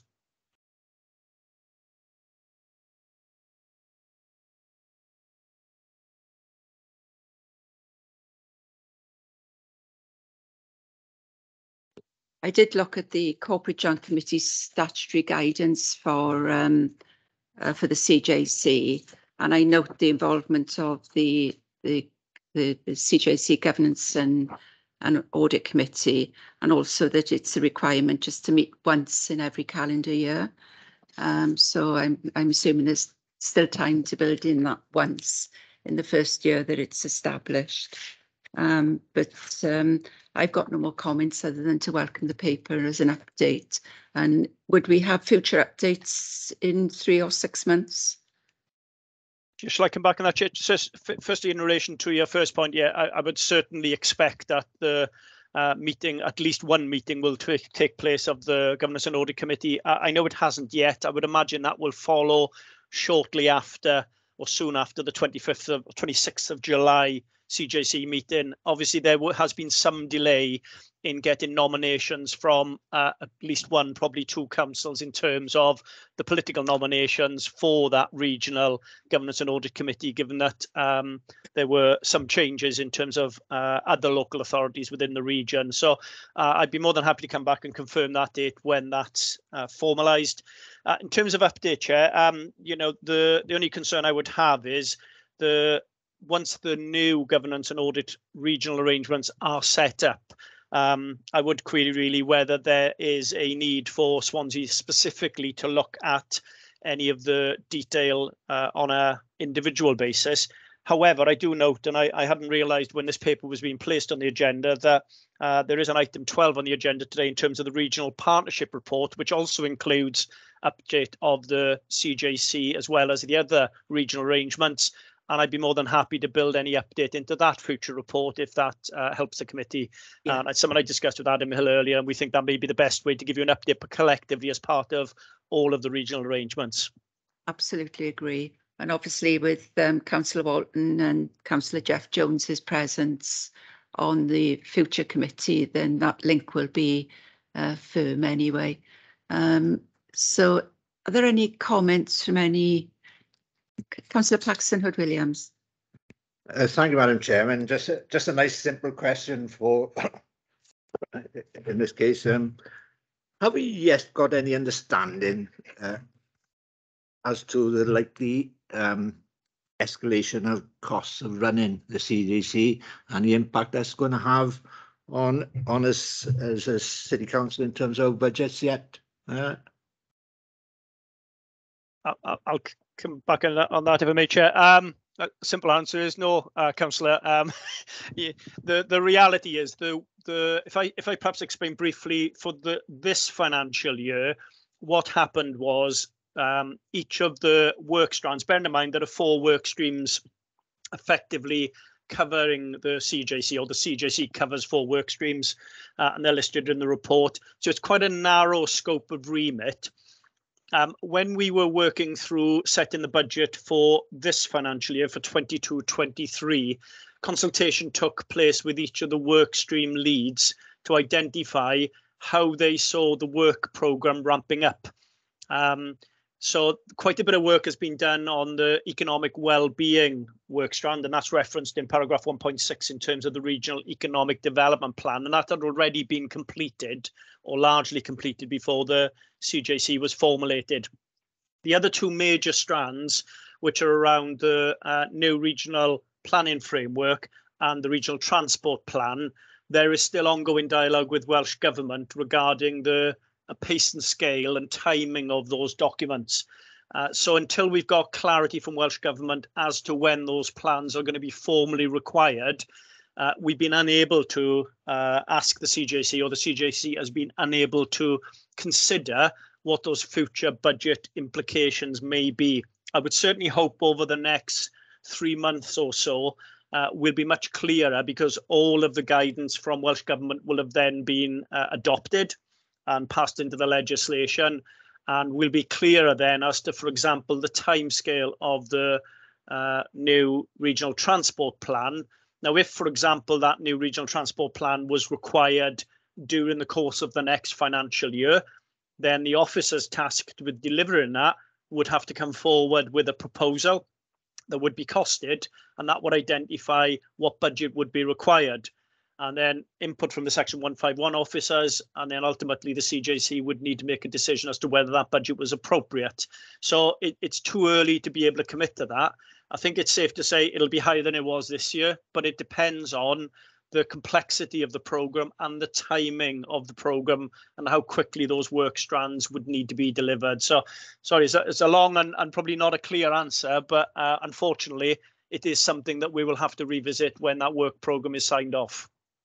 Thank you, Martin. I think it's probably an unfair question in many ways, but I think it does indicate the problem is likely to be coming further down the road, and where we go eventually with CJCs. I know that might be a little bit into the future, but it'll be interesting to see how that develops. But it will obviously going to be impact on our budget over the next few years, and we'll have to monitor that to see what the degree of that impact is going to be. Thank you. Thank you. Councillor Jeff Jones, do you want to? Yeah, just a point, just something that's actually jumped out to me. With the city deal, we had a regional scrutiny. With the CJC, I noticed we've actually got a regional scrutiny and a regional audit. I just I'm thinking really, how is this going to work? Are we going to duplicate or share information, and what are the roles of each committee? I'll do my best to answer that if I can, Councillor Jones. I guess I would hope it would work in the way that it works within Swansea Council, where we currently have a clear scrutiny function and a clear governance and audit committee, and hopefully they don't duplicate the current work programme across the council. It is a legislative requirement. It is passed within the legislation that there is an obligation and a legal obligation for the region to have both. So regardless whether we would have agreed with that obligation is there. And the obligation to have lay members on the Governance and Audit Committee clearly is something that's also set out in terms of that legislation. So I think it will be important to make sure that any regional scrutiny and governance and audit committees talk to each other to make sure that the programmes are aligned and don't duplicate. And I'm sure that can be achieved. Yeah, I certainly welcome it. Thank you very much. And as I say, thank you, Martin, for coming in to attend to present that paper. So if there are no more comments, can we move on then, please? Martin, I know how busy you are, so if you do want to dip out, then please feel free to do so. Thank you, Chair. Thank you all. The next paper is agenda item 8, and that's the internal audit report, accounts receivable action plan. I'm not sure if it's Rachel, Sean or Michelle, or all three are going to. Rachel, is that? Thank you, Chair. Michelle is here today along with myself.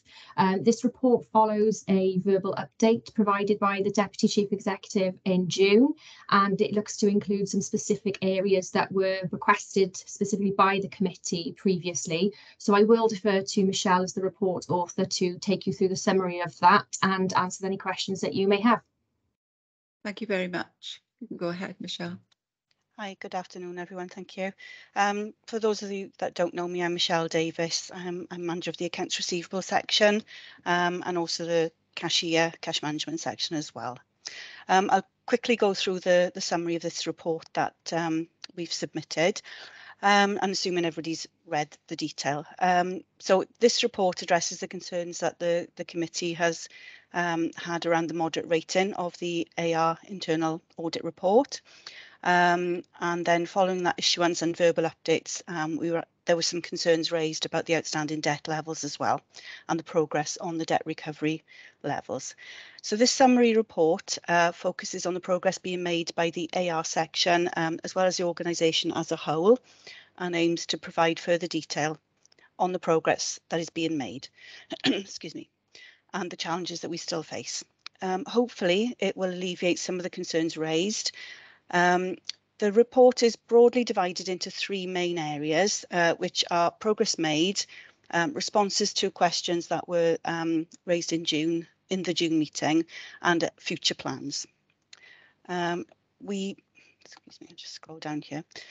So the key points I'll just go through now are the first section is the progress. So the AR team remains focused on debt recovery activities and reviews and updates the priorities on a regular basis.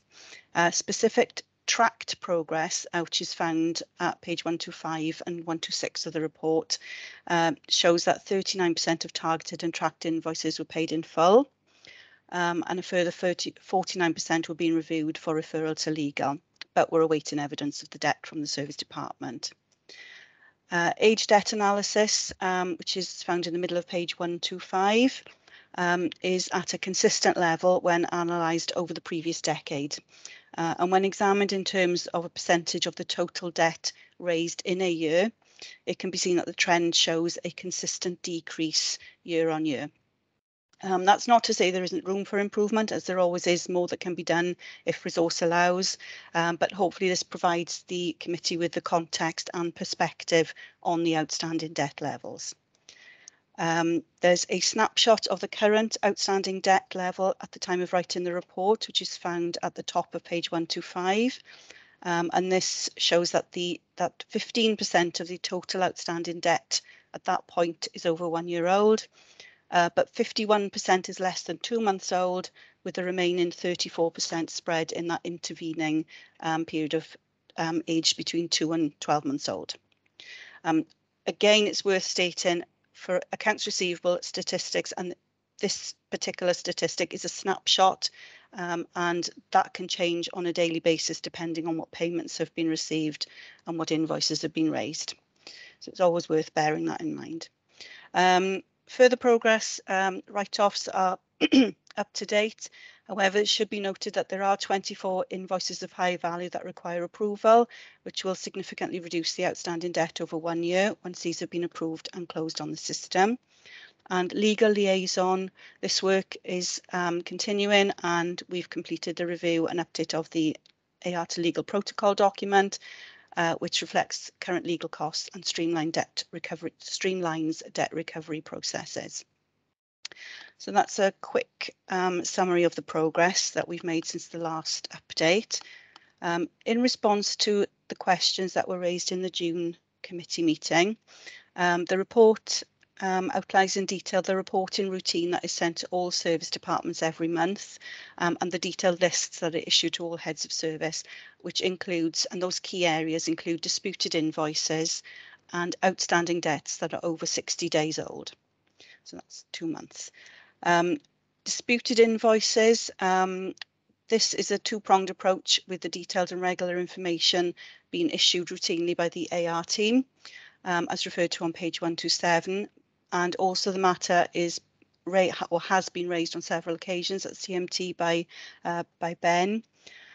The bad debt provision was mentioned, and this is managed by accountancy and is based on reports sourced from the AR system directly. Although each service department manages its own budget and should take into account any unpaid invoices, particularly those awaiting write-off as they are debited to the ledger code once closed on the system. The debt recovery process is confirmed as robust as there are sound system processes and controls in place, but there are challenges, and the primary ones are outlined in the report as the lack of resource to carry out sufficient manual progression of the chasing the debts of the can't pays and the won't pays, and also identified as the global pandemic and its financial repercussions, and that is outlined on page 127 of the report.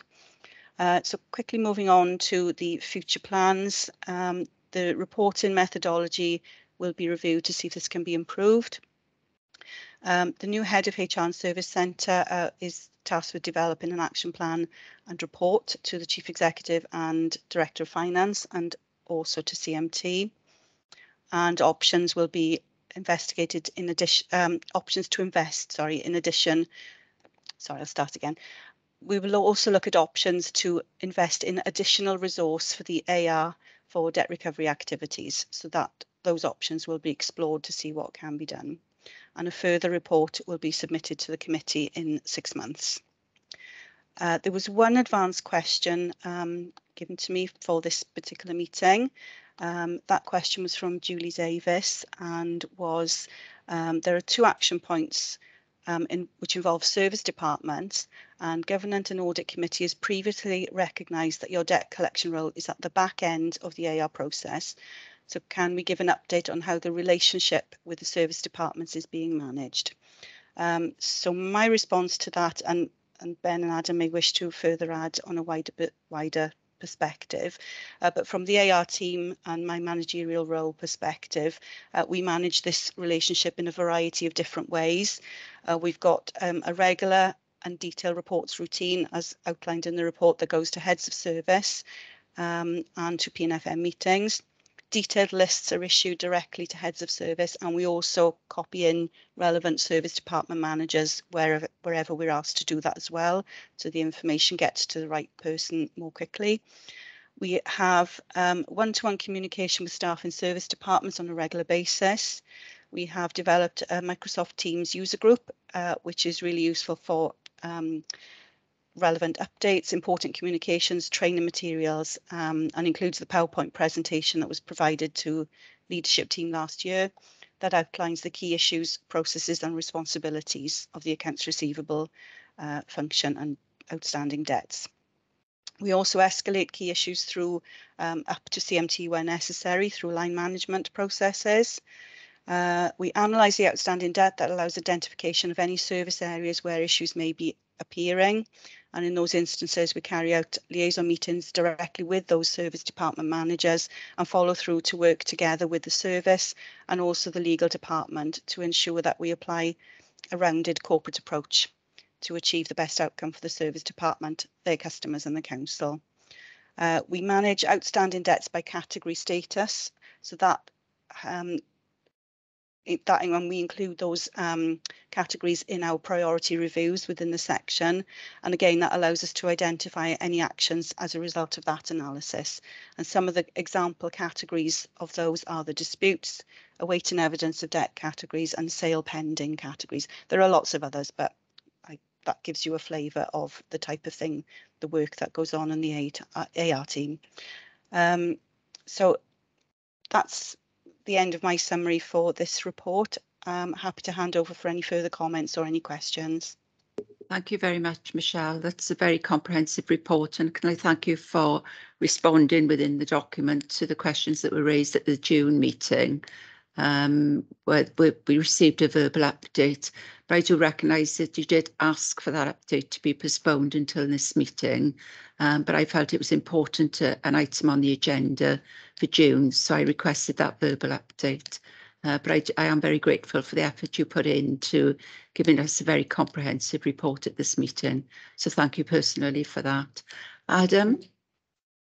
Yeah, just one thing, just my thanks also for the team, because you know I explained at the last meeting the pressure that the team were under, and in order for them to get here and do a proper piece of work that they wanted to do that was professional in approach rather than just a quick response. So my thanks to Michelle and to Rachel and the rest of the team for pulling this together. Just to say on the back of June, the June meeting, I did say I would take it back, and it was going to be discussed at both CMT and leadership team, and it was deep dive at both of those, and highlighted again the importance of addressing this, and that will continue to be a focus at both CMT and leadership team going forward. Thank you, Chair. Thank you, Adam, for that. Are there any questions? I've got Councillor Jeff Jones first, and then Councillor Leslie Walton.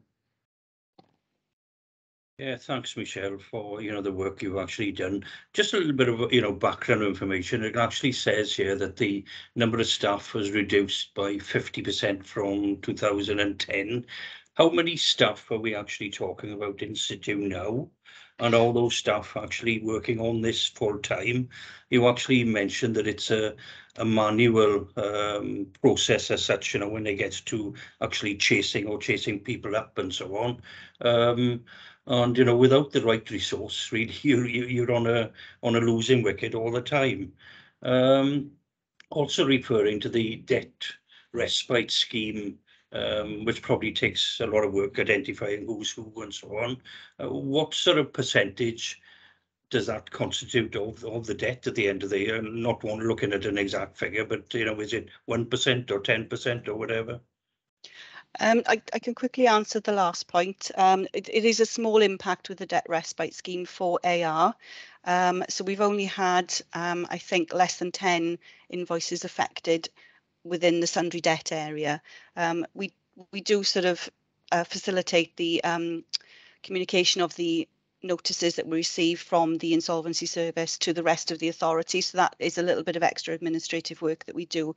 But in terms of the impact on debt recovery and our customers, so far it's not been as wide as expected, but we know that there are changes in the pipeline with regards to a statutory debt repayment plan in the pipeline. So we're waiting to see what that will entail, what restrictions it will place on creditors, and basically the impact then, because that is a big part of the work that we do, is setting out and negotiating instalment plans for people that want to pay but can't afford to pay it in full, and that's that will restrict us. In terms of the resource, your first question, we've got 6 full-time equivalent staff on the team. That comprises of a team leader currently, a supervisor, and then 4 processors. Those 4 processors are divided into 2 camps, if you like. 2 mainly focus on maintenance of customer setups, direct debits, and all of the administrative processes that entails. I won't go into the full detail there. We have another 2 that focus on debt recovery activities, but their work also entails other sort of admin tasks, such as answering phone calls, email queries, refunding payments that have been overpaid, because we do get a lot of those, processing write-offs and cancellations of invoices as well. So the percentage of their time that they spend actively chasing outstanding invoices is a lot less than the 100% of that FTE person. So that's really where that work needs to be increased if we are to make inroads into this backlog effectively. We have to make sure that we can set customers up, because an invoice can't be raised till the customer is set up. We have to get the cash on every day onto the system. We have to make sure everything balances, and we have to process all of the instructions that come through from the service department in terms of write-off, cancellation, and refund requests as well, with overpayments.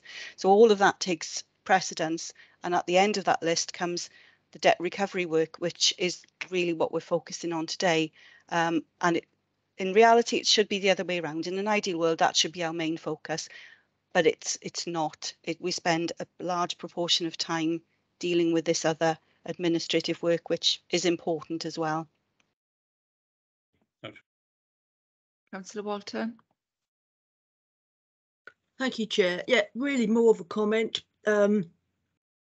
Interesting to hear what Michelle's just been saying, and I would guess that you're probably quite keen to invest in an additional resource, and it strikes me it's absolutely vital that you do get more staff to help with this work, because it's another one of these things that it's a lot easier to prevent something happening than trying to resolve it after the event. And by the sounds of it, unfortunately, you're in a situation where you've got really no other option of keep doing the chasing. Whereas what you should be doing is having things in place and people in place to stop it happening in the first place. So I have a lot of sympathy. I've read the report, and I think from the way I see it, particularly if you can get more resources, you've turned a corner, because this has been a very important issue and it's come to this committee a lot. But I've been impressed every time your staff have been. None of you have tried to deny the importance of it. You've realised that it's not looked good, but all of you, by the sounds of it, have worked your socks off to try and get where you are now. And I think from the looks of the plan, it's in the right direction, and it would be very interesting and hopefully far more positive when you come back in 6 months' time and tell us how you're getting on. Thank you. Thank you. I'm just minded of the time now, so if we can draw this report to a close. Thank you again, Michelle, and also Sean, for presenting this paper. And as I would echo Leslie's words, you know, hopefully things will start moving forward in a more positive way. And the lesson for me is not to push for a verbal update, but to make sure there's a written report. So thank you very much for that.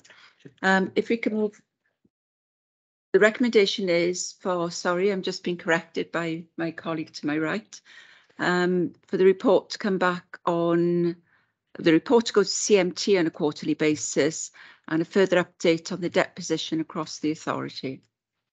So right now. So can you have a vote on that, please? Okay, Gordon Anderson. Judy Davis. For. Councillor Terry Hennigan. Councillor Terry Hennigan. Councillor Paxton Hood Williams. Councillor Jeff Jones. Yes, 4. Councillor Mike Lewis. 4. Councillor Michael Locke. 4. Chair. 4. Councillor Sam Pritchard. 4. Councillor Kelly Roberts. 4. Phil Sharman. 4. Councillor Leslie Walton. 4. And Councillor Mike White. 4. Okay, that's carried. Thank you, Chair. Thank you. If we can move on to the workforce strategy. We can move on to the workforce strategy. I'm not sure if it's Rachel Davis and Adrian Shard are present to present this. Can I just remind members that this is a for information strategy, and I would comment, I'm absolutely delighted to see that this has finally been produced and has been issued. It's been quite a while coming, and Governance and Audit Committee have commented on numerous occasions with the concerns about its delay in being published. So I'm really pleased to see this on the table today. And I would express an interest in receiving 6 monthly updates on progress being made against the actions that are contained in the appendix. So if we can just acknowledge as members that this is a council workforce strategy for our information, and if we can pose any comments in respect to this paper in that way, please. Adrian, do you want to go through any of it, or do you want to add to that? Yes, thank you, Chair. For those who don't know me, I'm Adrian Shard. I'm the Strategic HR and OD Manager, and obviously responsible for many aspects of the workforce strategy actions that have been identified. Just to sort of recap, the workforce strategy is a strategy for the next 5 years, 2022 to 27, and in producing this strategy, we have gone through a really extensive consultation process with members through various committees, with with our senior management teams, with staff through focus groups and surveys, and our trade union representatives. And I think what was really gratifying in respect of all of that that consultation was that the 4 themes and the 9 supporting strands were broadly the ones that were the areas that we needed to concentrate on this workforce strategy. The report identifies a number of activities that we've been undertaking prior to agreement on the strategy, but also subsequently since, and that's detailed there. I'm conscious of time, and I won't go through the details of that, but happy to field any questions now or afterwards. And I know Julie has submitted some questions, which I'll come on to shortly.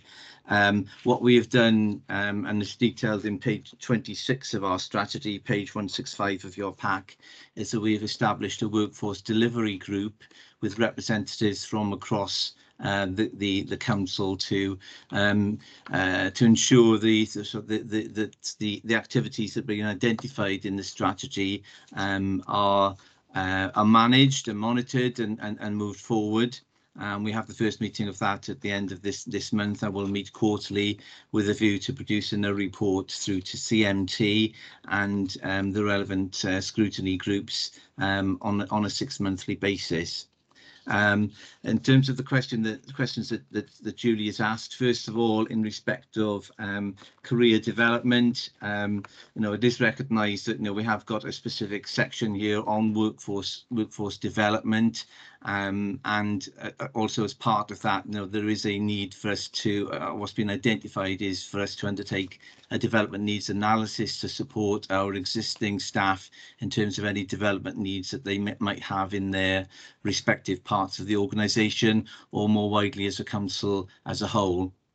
And also as part of our workforce planning process, which is referred to in one of the strands.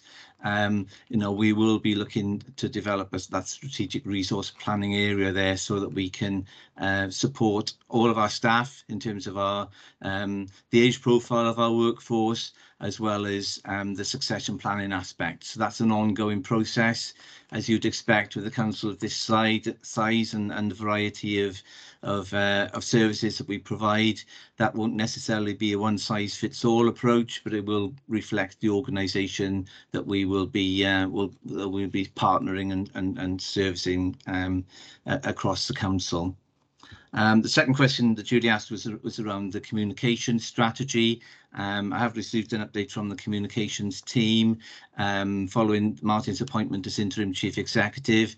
There has been a slight pause on that because Martin wanted to establish a communications and engagement employee group, which again will be meeting at the end of July with a view to ensuring that the communication strategy reflects what we need as an organisation and what our workforce needs in terms of our communications and engagement piece.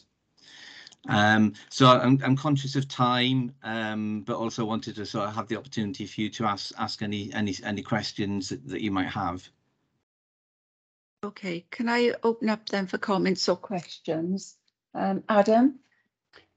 Thank you. Yeah, just again, just from your point at the start, Paula, it has taken a while to get here, and I think hopefully by what you've seen in terms of content and the hard work that's gone in terms of consultation, it took a little bit longer, but it was important to get everybody engaged in this because it is a whole workforce approach, which we've not necessarily tackled in this way before. So it was important that we got all stakeholders, both from a union perspective, internal, staffing, looking at the diverse groups that we have, and make sure everybody had that opportunity to feed into this and help shape it.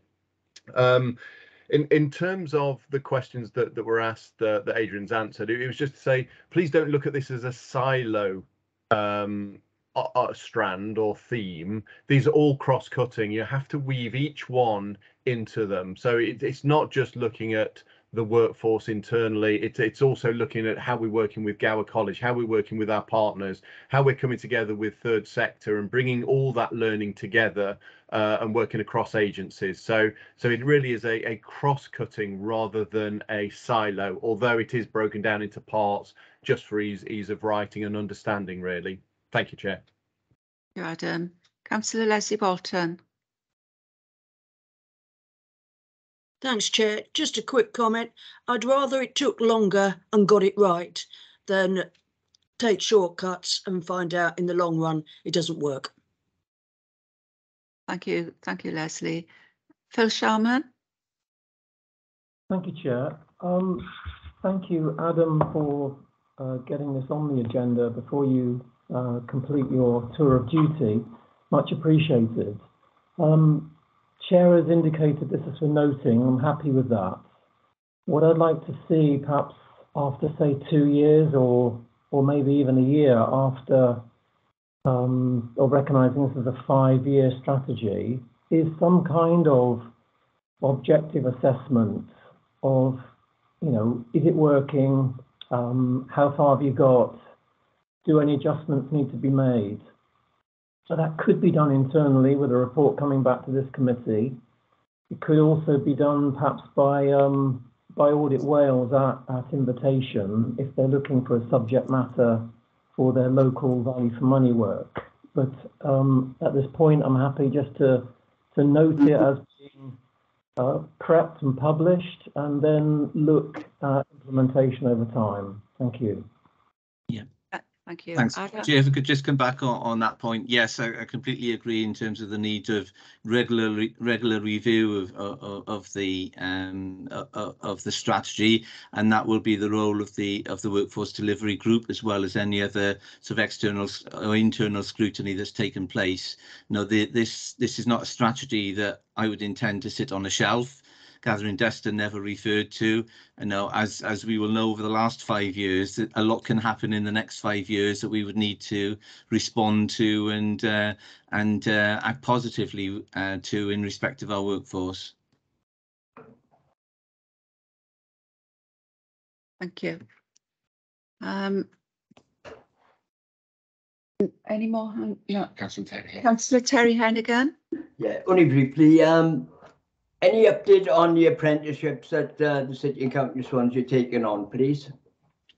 Can I come back to you on that point, Terry? I can give you a more detailed response, and happy to give a more detailed response. In terms of our apprenticeship schemes, we continue to work really well with Gower College in supporting the training programmes for our apprentices.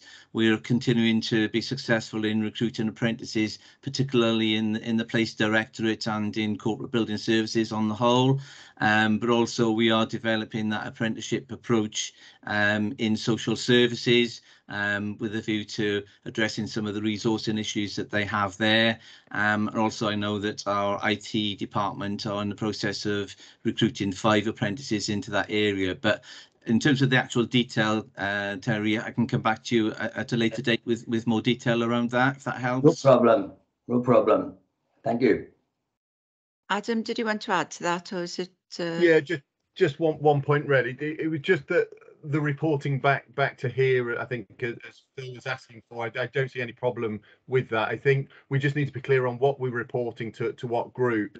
To this group should be assurance that we're going, so something around that performance, absolutely, that should be coming here, but not a scrutiny of what we're achieving. So it's just that fine line between the two and making sure that we report the right things for that next stage of development.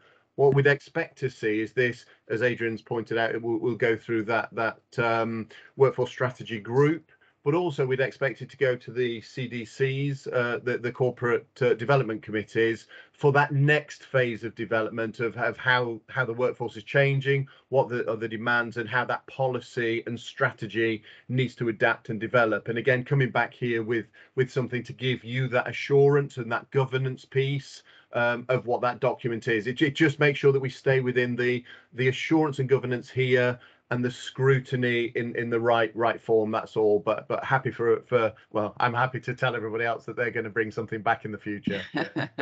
Thank you, Adam. Phil, did you want to comment further? Yes, I'd be very happy with that arrangement. As you've indicated, there's a group going to be looking at implementation. I'm fine with that. And we can be assured as an audit committee that that's operating. I don't otherwise see any need for us to be involved, but I would be very interested if, say, Audit Wales took a look at it, maybe 3 years in and said, what's it achieved? How's it going? Did it achieve what it was set out to do? That I'd see as audit work, objective performance assessments, and would be suitable material for this committee. But otherwise, I'm happy to rely on the normal monitoring mechanisms that have already been established. Thank you for that. Adam? Sorry, yeah, just to say, I totally agree, Phil. That's great. I think one of the things is obviously the new performance system that will be coming online. Some of those metrics that you'll want to measure will be added into there, certainly around workforce, sickness, recruitment, retention. All those figures will be there as part of our normal reporting.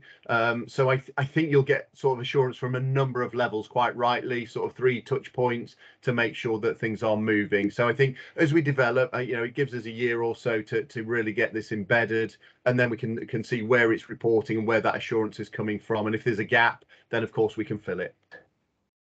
Okay, thank you. Thank you for that, and well done, Adrian, for having this strategy on the table and starting to roll forward. Thank you. If you want to dip out of the meeting, Adrian, you're quite welcome if there's nothing else on the agenda that interests you. Yeah, thanks very much. Thanks, everybody. If we can move on to agenda item 10, I am conscious of time. Apologies that we are overrunning slightly, but we'll try and catch up towards the end of the meeting. So the next one is the annual complaints report 6-month update. If I can just remind members that the scrutiny committee has had a major part to play in the complaints management and monitoring arrangements. And we have a 6-monthly and an annual update from Sarah Lackenby in accordance to meet our terms of reference for this committee. So the bulk of the questioning and challenge is being done at that scrutiny committee. But I would welcome Sarah to, if she can briefly present the paper, and then we'll take some comments. Sarah? Thank you, Chair. Yes, just very briefly, because I know you're conscious of time. So since the last report, we have attended the Ombudsman's sounding board meetings. They handle these on annually so that we can go and feedback in terms of cases handled. And ways of working that are going to change from the Ombudsman will be reflected in his annual letter, which is coming imminently in the next month or so. And on the back of that, I'll be bringing the next annual report. So that was delayed last year because of the pandemic, but it looks like this year everything will be back on track, so we should be able to bring the report quicker. The Ombudsman is also doing some training for us. They're doing some training with social services. Just to update, you'll see in the report, we submitted all our Section 40 submissions on time. This is where we provide all of the information quarterly, which feeds in to the annual letter.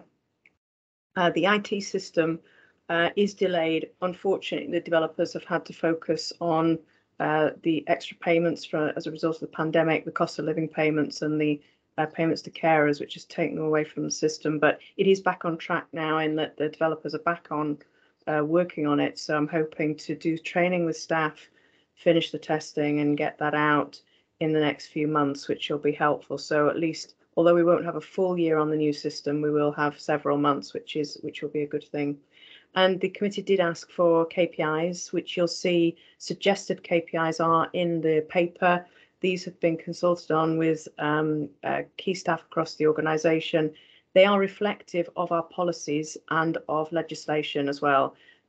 So, there won't be of any surprise, but I've listed them out here when it comes to doing the annual report, and obviously future 6-month updates, then we'll be able to report on the figures against those.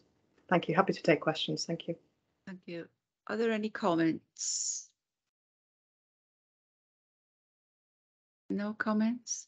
One of the comments I was going to make was about the current performance level, but recognising you're going to bring that in future reports and recognising the fact that scrutiny has potentially spoken to you about those those performance figures, then I'll refrain from asking that question. So we're reliant on the scrutiny committee to do what they do. If there are no other questions or comments, then thank you for attending briefly for me, Sarah. I do appreciate it. And if we can now move forward to the Local Code and Corporate Governance Framework of Assurance, which Richard Rowlands is going to present for us. And again, Richard, if you can do something similar with regards to picking up the key issues that you wish the committee to note. Sure, yes, it's a full information report, Chair. It starts on page 198 of your papers. It basically summarises the local code of corporate governance, how the council puts it into practice and then seeks assurance on it. The first part of the report, paragraph 1, is really just a description in terms of how the council adopted a local code of corporate governance back in 2017, which then incorporates the SED and SIPFA SOLACE principles of good governance, which you can then see in the diagram on page 199. Then we got a set of tables within the report on pages 200 to 202, and that's a summary of those SIPFA SOLACE key principles. And then next door to that, the mechanisms through which the council implements those principles. The third paragraph of the report on page 202, that then describes our governance arrangements and how we implement those arrangements, which are reviewed every year. And then the outcome from that review is then set out within the annual governance statement, which is then reported to the committee for assurance purposes. And the annual governance statement itself, that sets out both the internal and the external sources of assurance, as well as a body of core evidence that is used to provide assurance that our local code of corporate governance is effective.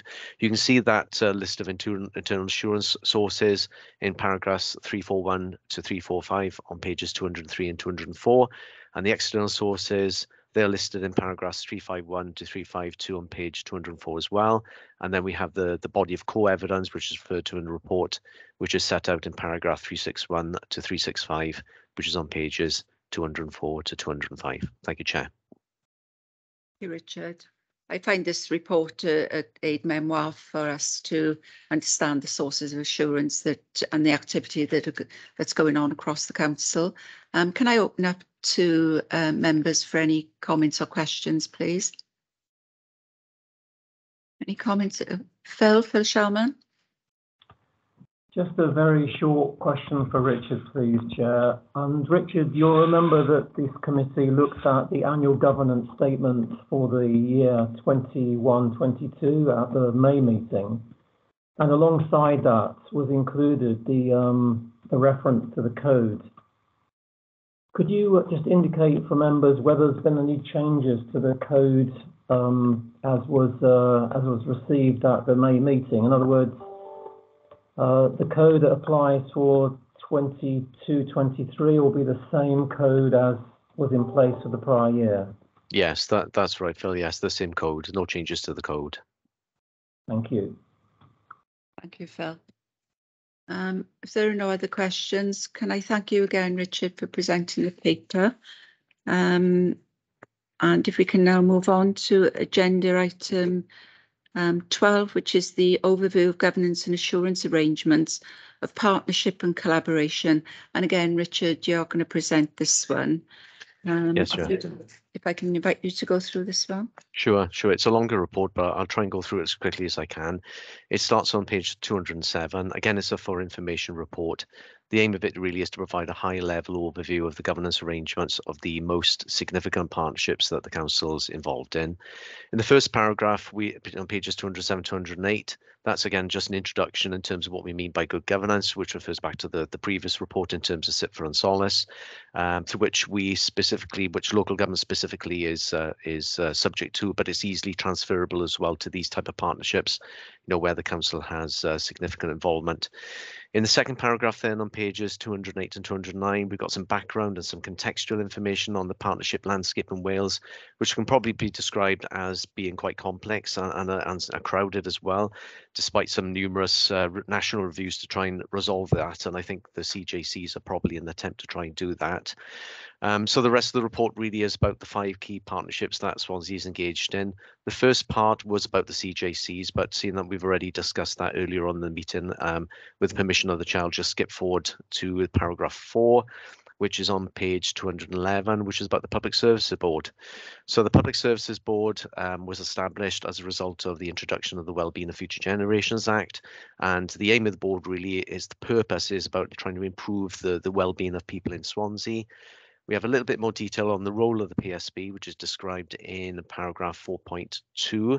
Then in paragraphs 4.3 and 4.4, we got the membership of the PSBs, which includes a number of statutory partners, including Swansea Council, which obviously also chairs the board as well. We also provide administrative support to the PSB, and also the scrutiny arrangements of the board, which are set out in paragraphs 412 to 414. That's undertaken by the Council's Scrutiny Programme Committee, and it does that through 2 to 3 dedicated scrutiny sessions each year. The 5th paragraph then, on page 214, we move on to the West Glamorgan Regional Partnership, and that was set up in 2016 with the Health Board and with Neath Council, along with Swansea Council as well. And that again was in response to a piece of legislation, the Social Services and Wellbeing Act.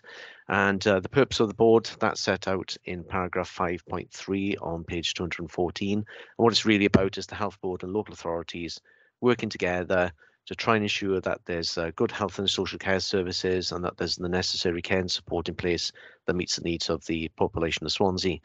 The work of the board, that's set out in paragraph 5.5, and the membership and the governance is set out in paragraph 5.6 on page 215 to paragraph 514. And there's a regional governance framework. Its organisation in terms of subgroups and scrutiny arrangements is set out within the report. Paragraph 5.11 on page 215 also points out that the partnership is not a formal decision-making body. It has no executive powers. So all of the courses of action which are agreed through the board is done by consensus, and then it's up to the individual organisations to agree and ratify those recommendations through their own arrangements in terms of them as organisations. The 6th paragraph on page 216 then is about the Swansea Bay City deal.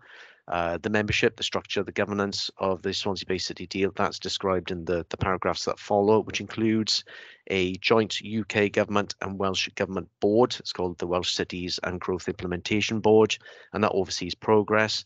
There's also a joint committee, which is an overall responsibility for scrutiny and for approving regional business case approvals, which are then submitted to the UK and Welsh government for final sign-off. And we also have an economic strategy board, which is a private sector advisory body and represents business. The scrutiny arrangements are set out in paragraph 6.6 and 6.7 on page 217.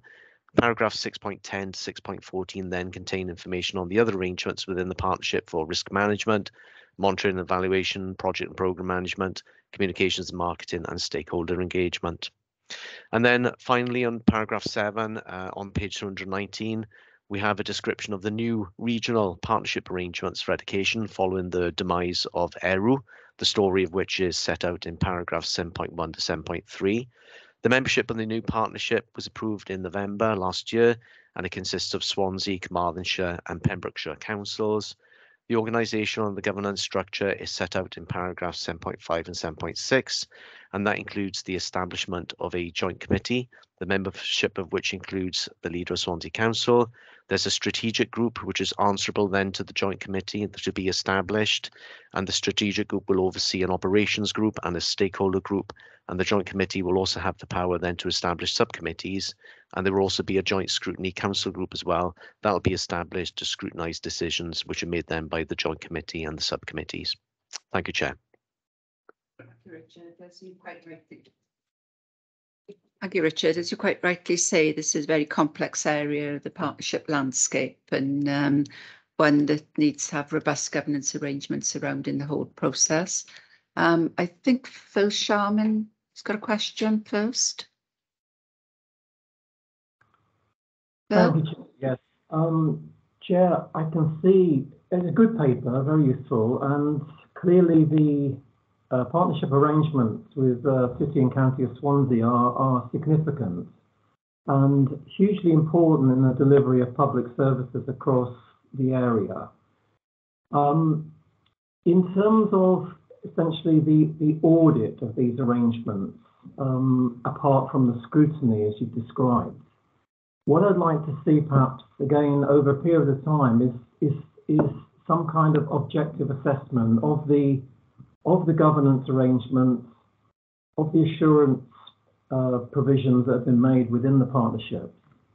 And again, this is something which it doesn't have to be done right away. It could be done over a period of time, because I recognise that these are long-term partnerships.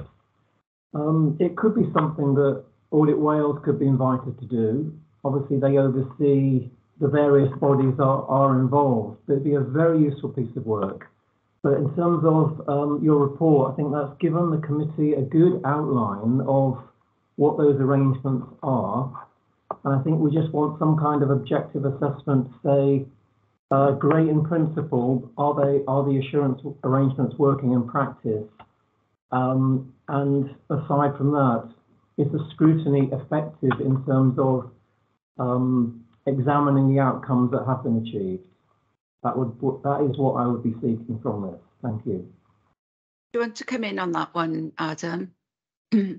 Yeah, I think that's a sensible suggestion, both Chair Phil, in terms of probably weave that into the next one of these reports in terms of perhaps a little bit breaking down a bit further of what those audit are, because some of those have their own audit functions within them. Some of them are picked up by what we do. Some of them are picked up, as you say, by Audit Wales. So I think we could add to the narrative that we've got in here to make that a little clearer, and then also probably report back on what's been achieved. Again, whether that's here or certainly some aspects of that can definitely come here. But if we weaved it into this report, I think that would bring it all together. So happy that we can certainly do that. And Chair, just the other reason for my hand up was I'd forgotten that Solace was named in both this and the previous report, and so as a board member of Solace, I do need to declare a personal interest, and I've submitted the necessary form. So my apologies, I'd forgotten the reports included that. Okay, we forgive that one, Adam. I've got Simon Cocking's hand up. Welcome, Simon. Yes, thanks, Good afternoon, everybody. I won't keep you long, just a brief update really in terms of the work that we've done in relation to partnership governance. This was included as an audit on last year's audit plan. So we have looked at the governance arrangements across all of these partnerships already. Obviously, Arrow has changed since then, so we haven't looked at the new arrangements for that.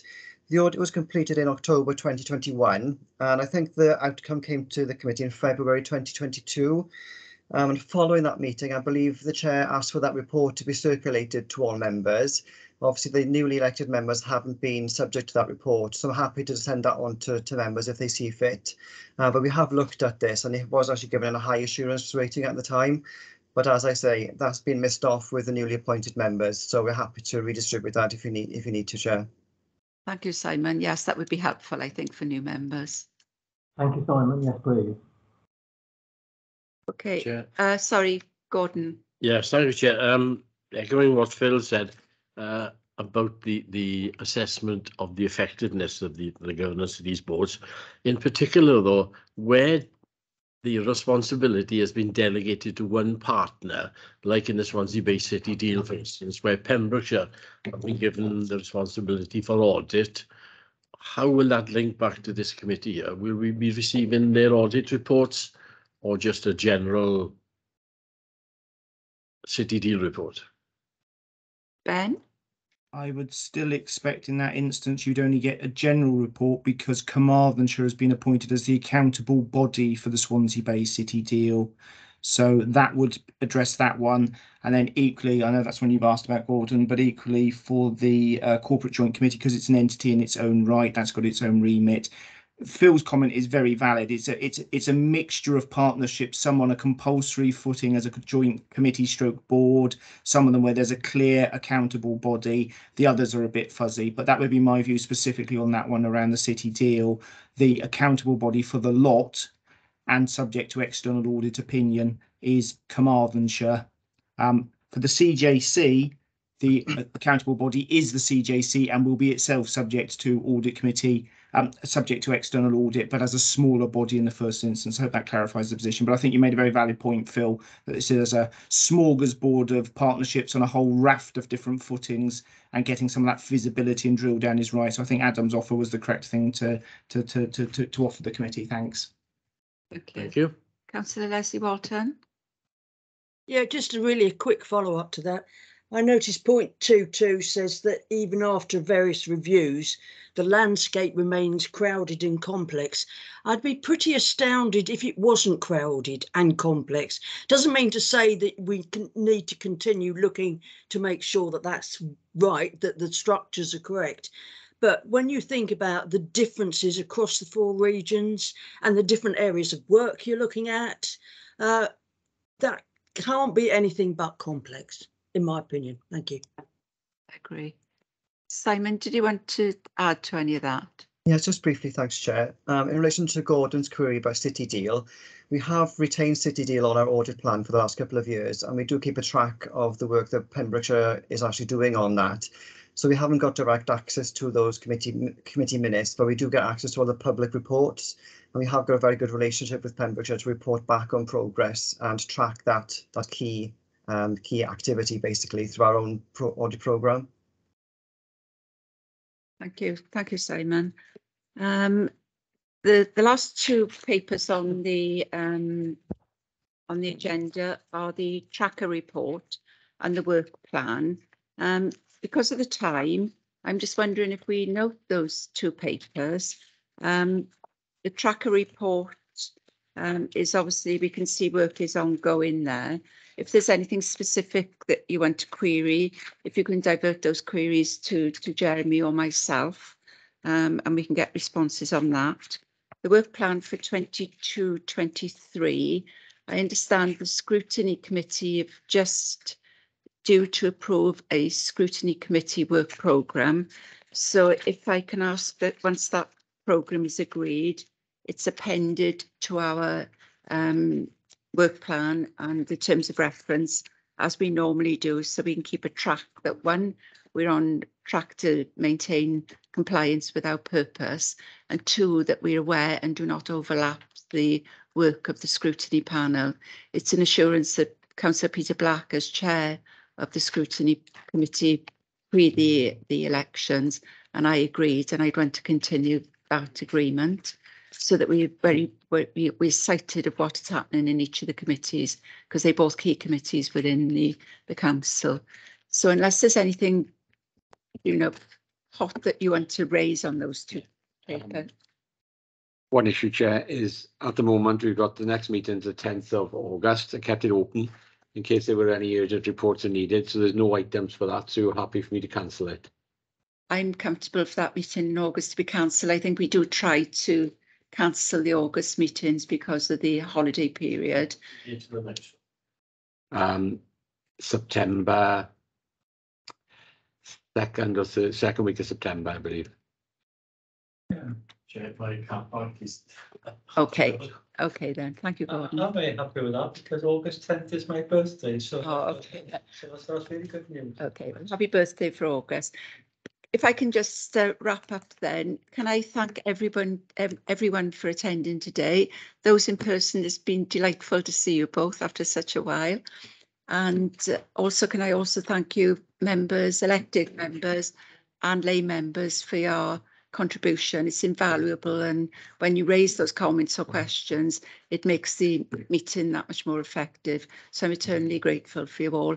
And finally, to the officers, I know we challenge you and we give you grief, but it's all for the better and for the good of the work that the council is doing.